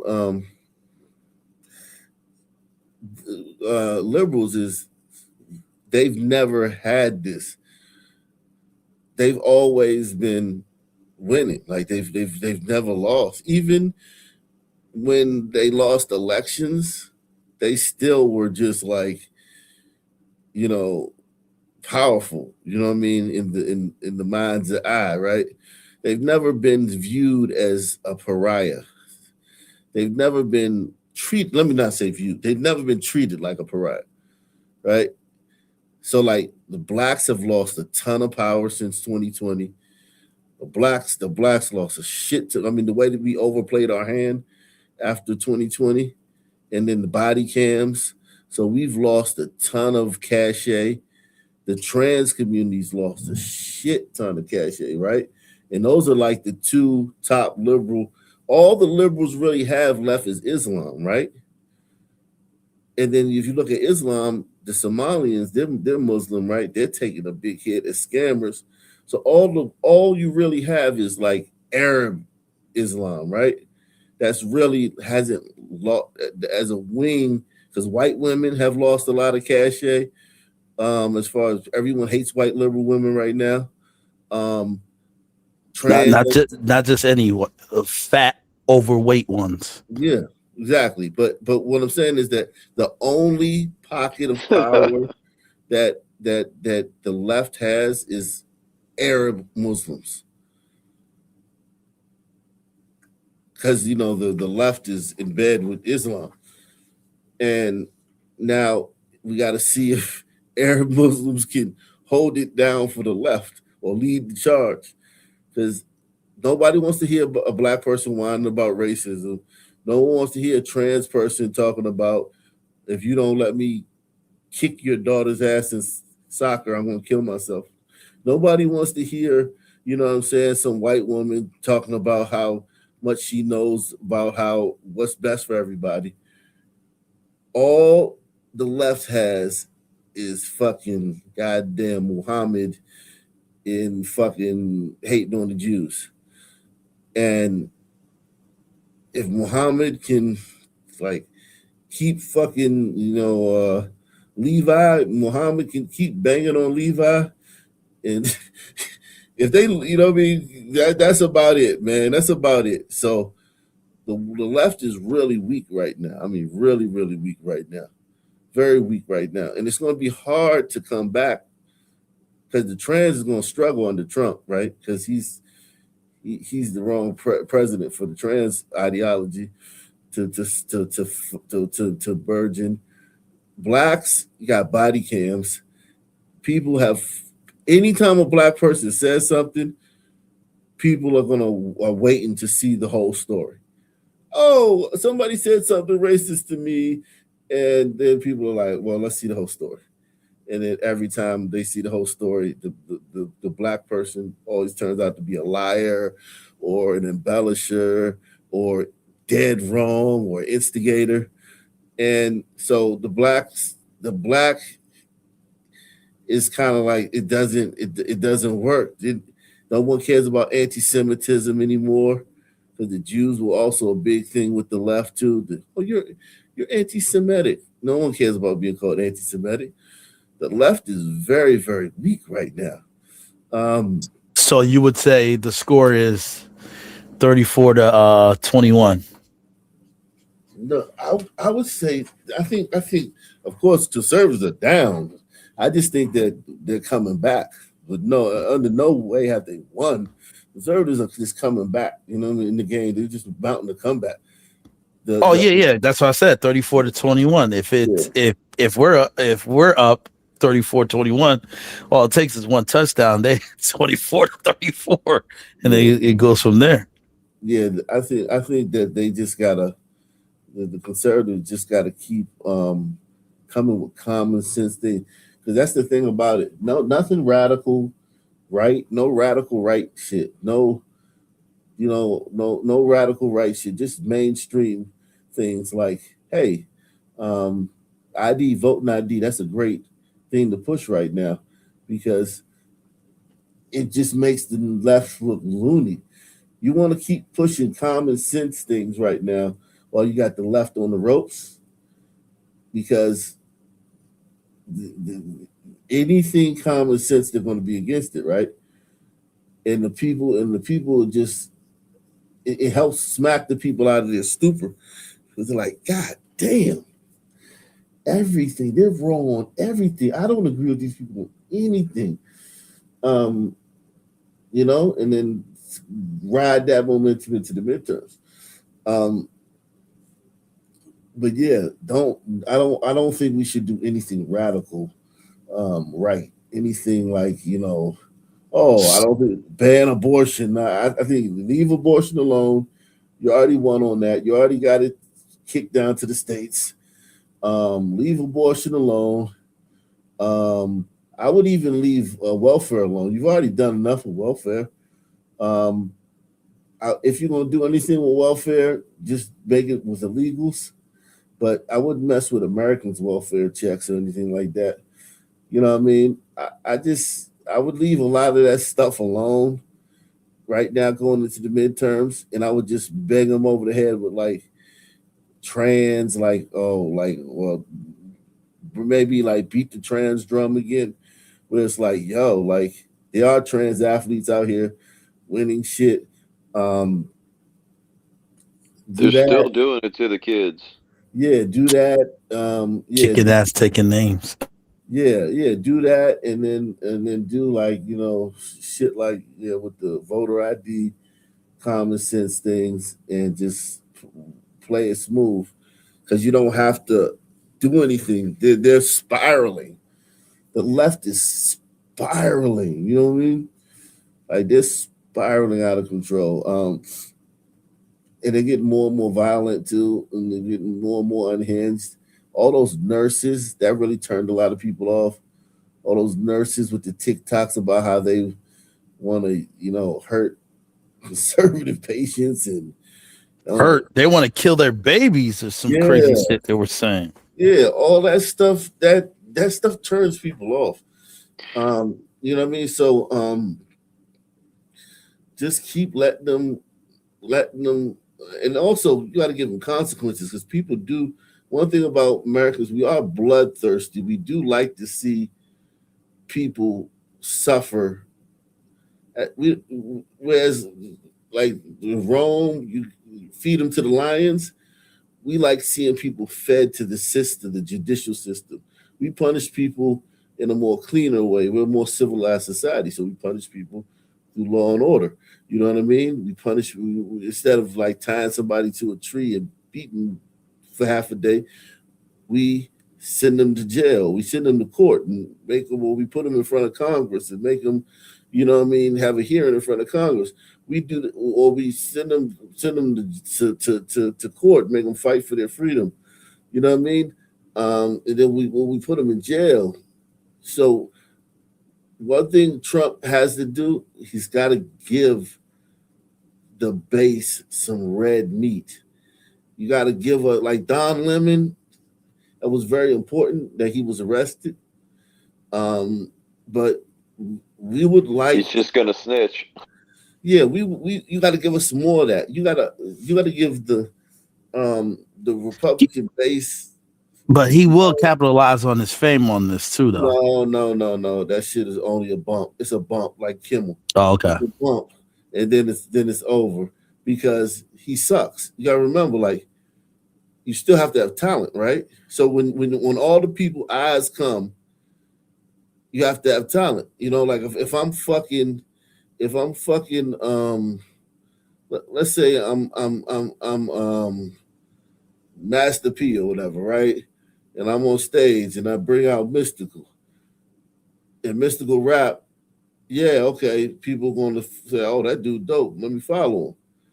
If I'm fucking, you know, fucking if I'm, let's just say, I can't even think of nobody really that whack, but but anyway, like say you bring out somebody who can't rap, like they're gonna be people gonna say, oh yeah, that's dude down with so and so, but then there's nothing behind it. There has to be something. There has to be a talent there to keep them there, right? There has to be something there to keep people. And Don Lemon's awful. Like he sucks. He's fucking retarded. He thinks like a woman. He literally thinks just like a woman. The logic and the reasoning of a woman. He's a fucking faggot. Like, let's be honest. Like, at the end of the day, huge faggot. He's a faggot, like a flaming faggot, and that turns a lot of people off too. And then another thing is too, you have to remember, he was big on CNN because you had to watch CNN. And he's a faggot. But you didn't. It's not like those were organic views he was getting. He was getting CNN viewers that would watch CNN anyway. So he forgot that, like, yo, when you go independent, you're not on CNN anymore. So like he got a bump. You lose credibility. Yeah, he got a bump, and Kimmel got a bump. Kimmel's ratings are back down to where they were. Kimmel for that week after he was beefing with the president, his ratings went through the roof, and now they're back down because Kimmel sucks. I mean, Kimmel is a bitch. He's a bitch. Like, he's different than Don. When Don's a faggot, yeah, it's sad. Bitch. It's sad, man. He used to be really good. He was real funny, and he wasn't like that, and he just changed. Go woke, go broke. Go woke, go broke. He's a bitch now. Yeah, he sucks. I will admit, you're right. The Man Show and all that shit, he was funny. He sucks now. You know, he's fucking. Oh, Jimmy Kimmel's awful. You know what I'm saying? So, you know, I don't think the president will beefing with these people give them any more of a platform than they already have, man. Yeah. So yeah, but yeah. On that note, man, salute to the people that sponsored the show, man. We wish we could get some.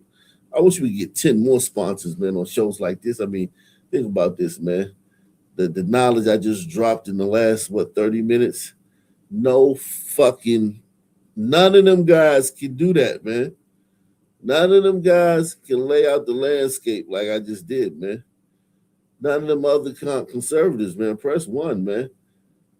I'm not trying to brag or toot my own horn, toot, but they can't lay it out like that. Now, they can do other things differently than me. They can understand different levels of the game. But as far as like the strategy going forward, that's my strategy going forward. I would love to hear what other conservatives have to say with the strategy going forward. I might clip that. I'm gonna clip this and make this a video, man. This last conversation we just had with KB and Mark Ishmael. Salute to you guys. Any final thoughts, man? Yeah. Thank you. And everyone that wants to gamble and make money, Patriots +5. He said, Patriots +5. Oh, yeah. I said +5. I ain't said they're gonna win. I just said +5. Okay. All right. We'll see, man. Even though that's my team, but I'm taking the points. Thing is, I don't even give a shit about this. This is how crazy it is. I'm a sports maniac. And like, I don't give a shit about this Super Bowl. I can't even pretend. Yeah, the halftime show definitely. I never. Time they played. Hold on. The last time Seattle and New England played, I saw almost damn every second of that Super Bowl. That was 10 years ago. That was a good. Yeah, that was a good Super Bowl though. It was more like 12 years ago, but it was like it's just you had Sherman, you had Beast Mode, You had break. You know, it was just more personality. You know, more. You know what I mean? More funk. This. I don't think these teams have any personalities, do they? That's my team. So just Drake May, Stephon Diggs got the thing going on with Cardi B. He's a son, man. She got a fatty though. What else? I don't see any stars like. Yeah, that's it. Yeah, it's not stars. It's only Diggs, Drake May, and the coach, and Robert Kraft. You know, he'll go to the needle. If Diggs is a star, he's not moving the needle. Nah. I will say stars move the needle. Nah. I will say there's a receiver on the Seahawks who is very good. He made some ridiculous catches, like one-handed, unbelievable catches. I might even think they might be fake. Nick Smith, I think he's Nigerian. I think. Well, Nigerian. Yeah, that's it. Yeah. He's a Nick. But this Super Bowl, even the coaches. I don't know I know Vrabel's the coach of the Patriots. Who's the coach for the Seahawks? Mike, I know him because through Georgia. So I knew him when he was in Georgia, and then he was the defensive coordinator to Baltimore. So I have followed him. I think he actually coached with the one that used to come in the show, Black Young Seed. I think he coached around that Georgia team. Okay, this is just. I'm on social media, right, all the time, right? It doesn't feel like Super Bowl week at all. Nah, not really. It's losing its flair. At all, like zip. It doesn't feel like Super Bowl week at all. It feels like a regular season game is about to be played on Sunday. But I'm not gonna lie. Patriots they rate high on ratings. They do good. They did better. The Rams game was better. The Rams game with the Seahawks was better. The Patriots game with the Broncos was a slob of a game, but it drew more ratings. Yeah, it's the Super Bowl. We'll see, man. Yeah, let me get up out of here, man, because I know You have a good night. Gotta get some sleep, man. Got a lot going on. Same black time, same black channel, man. Oh yeah, subscribe.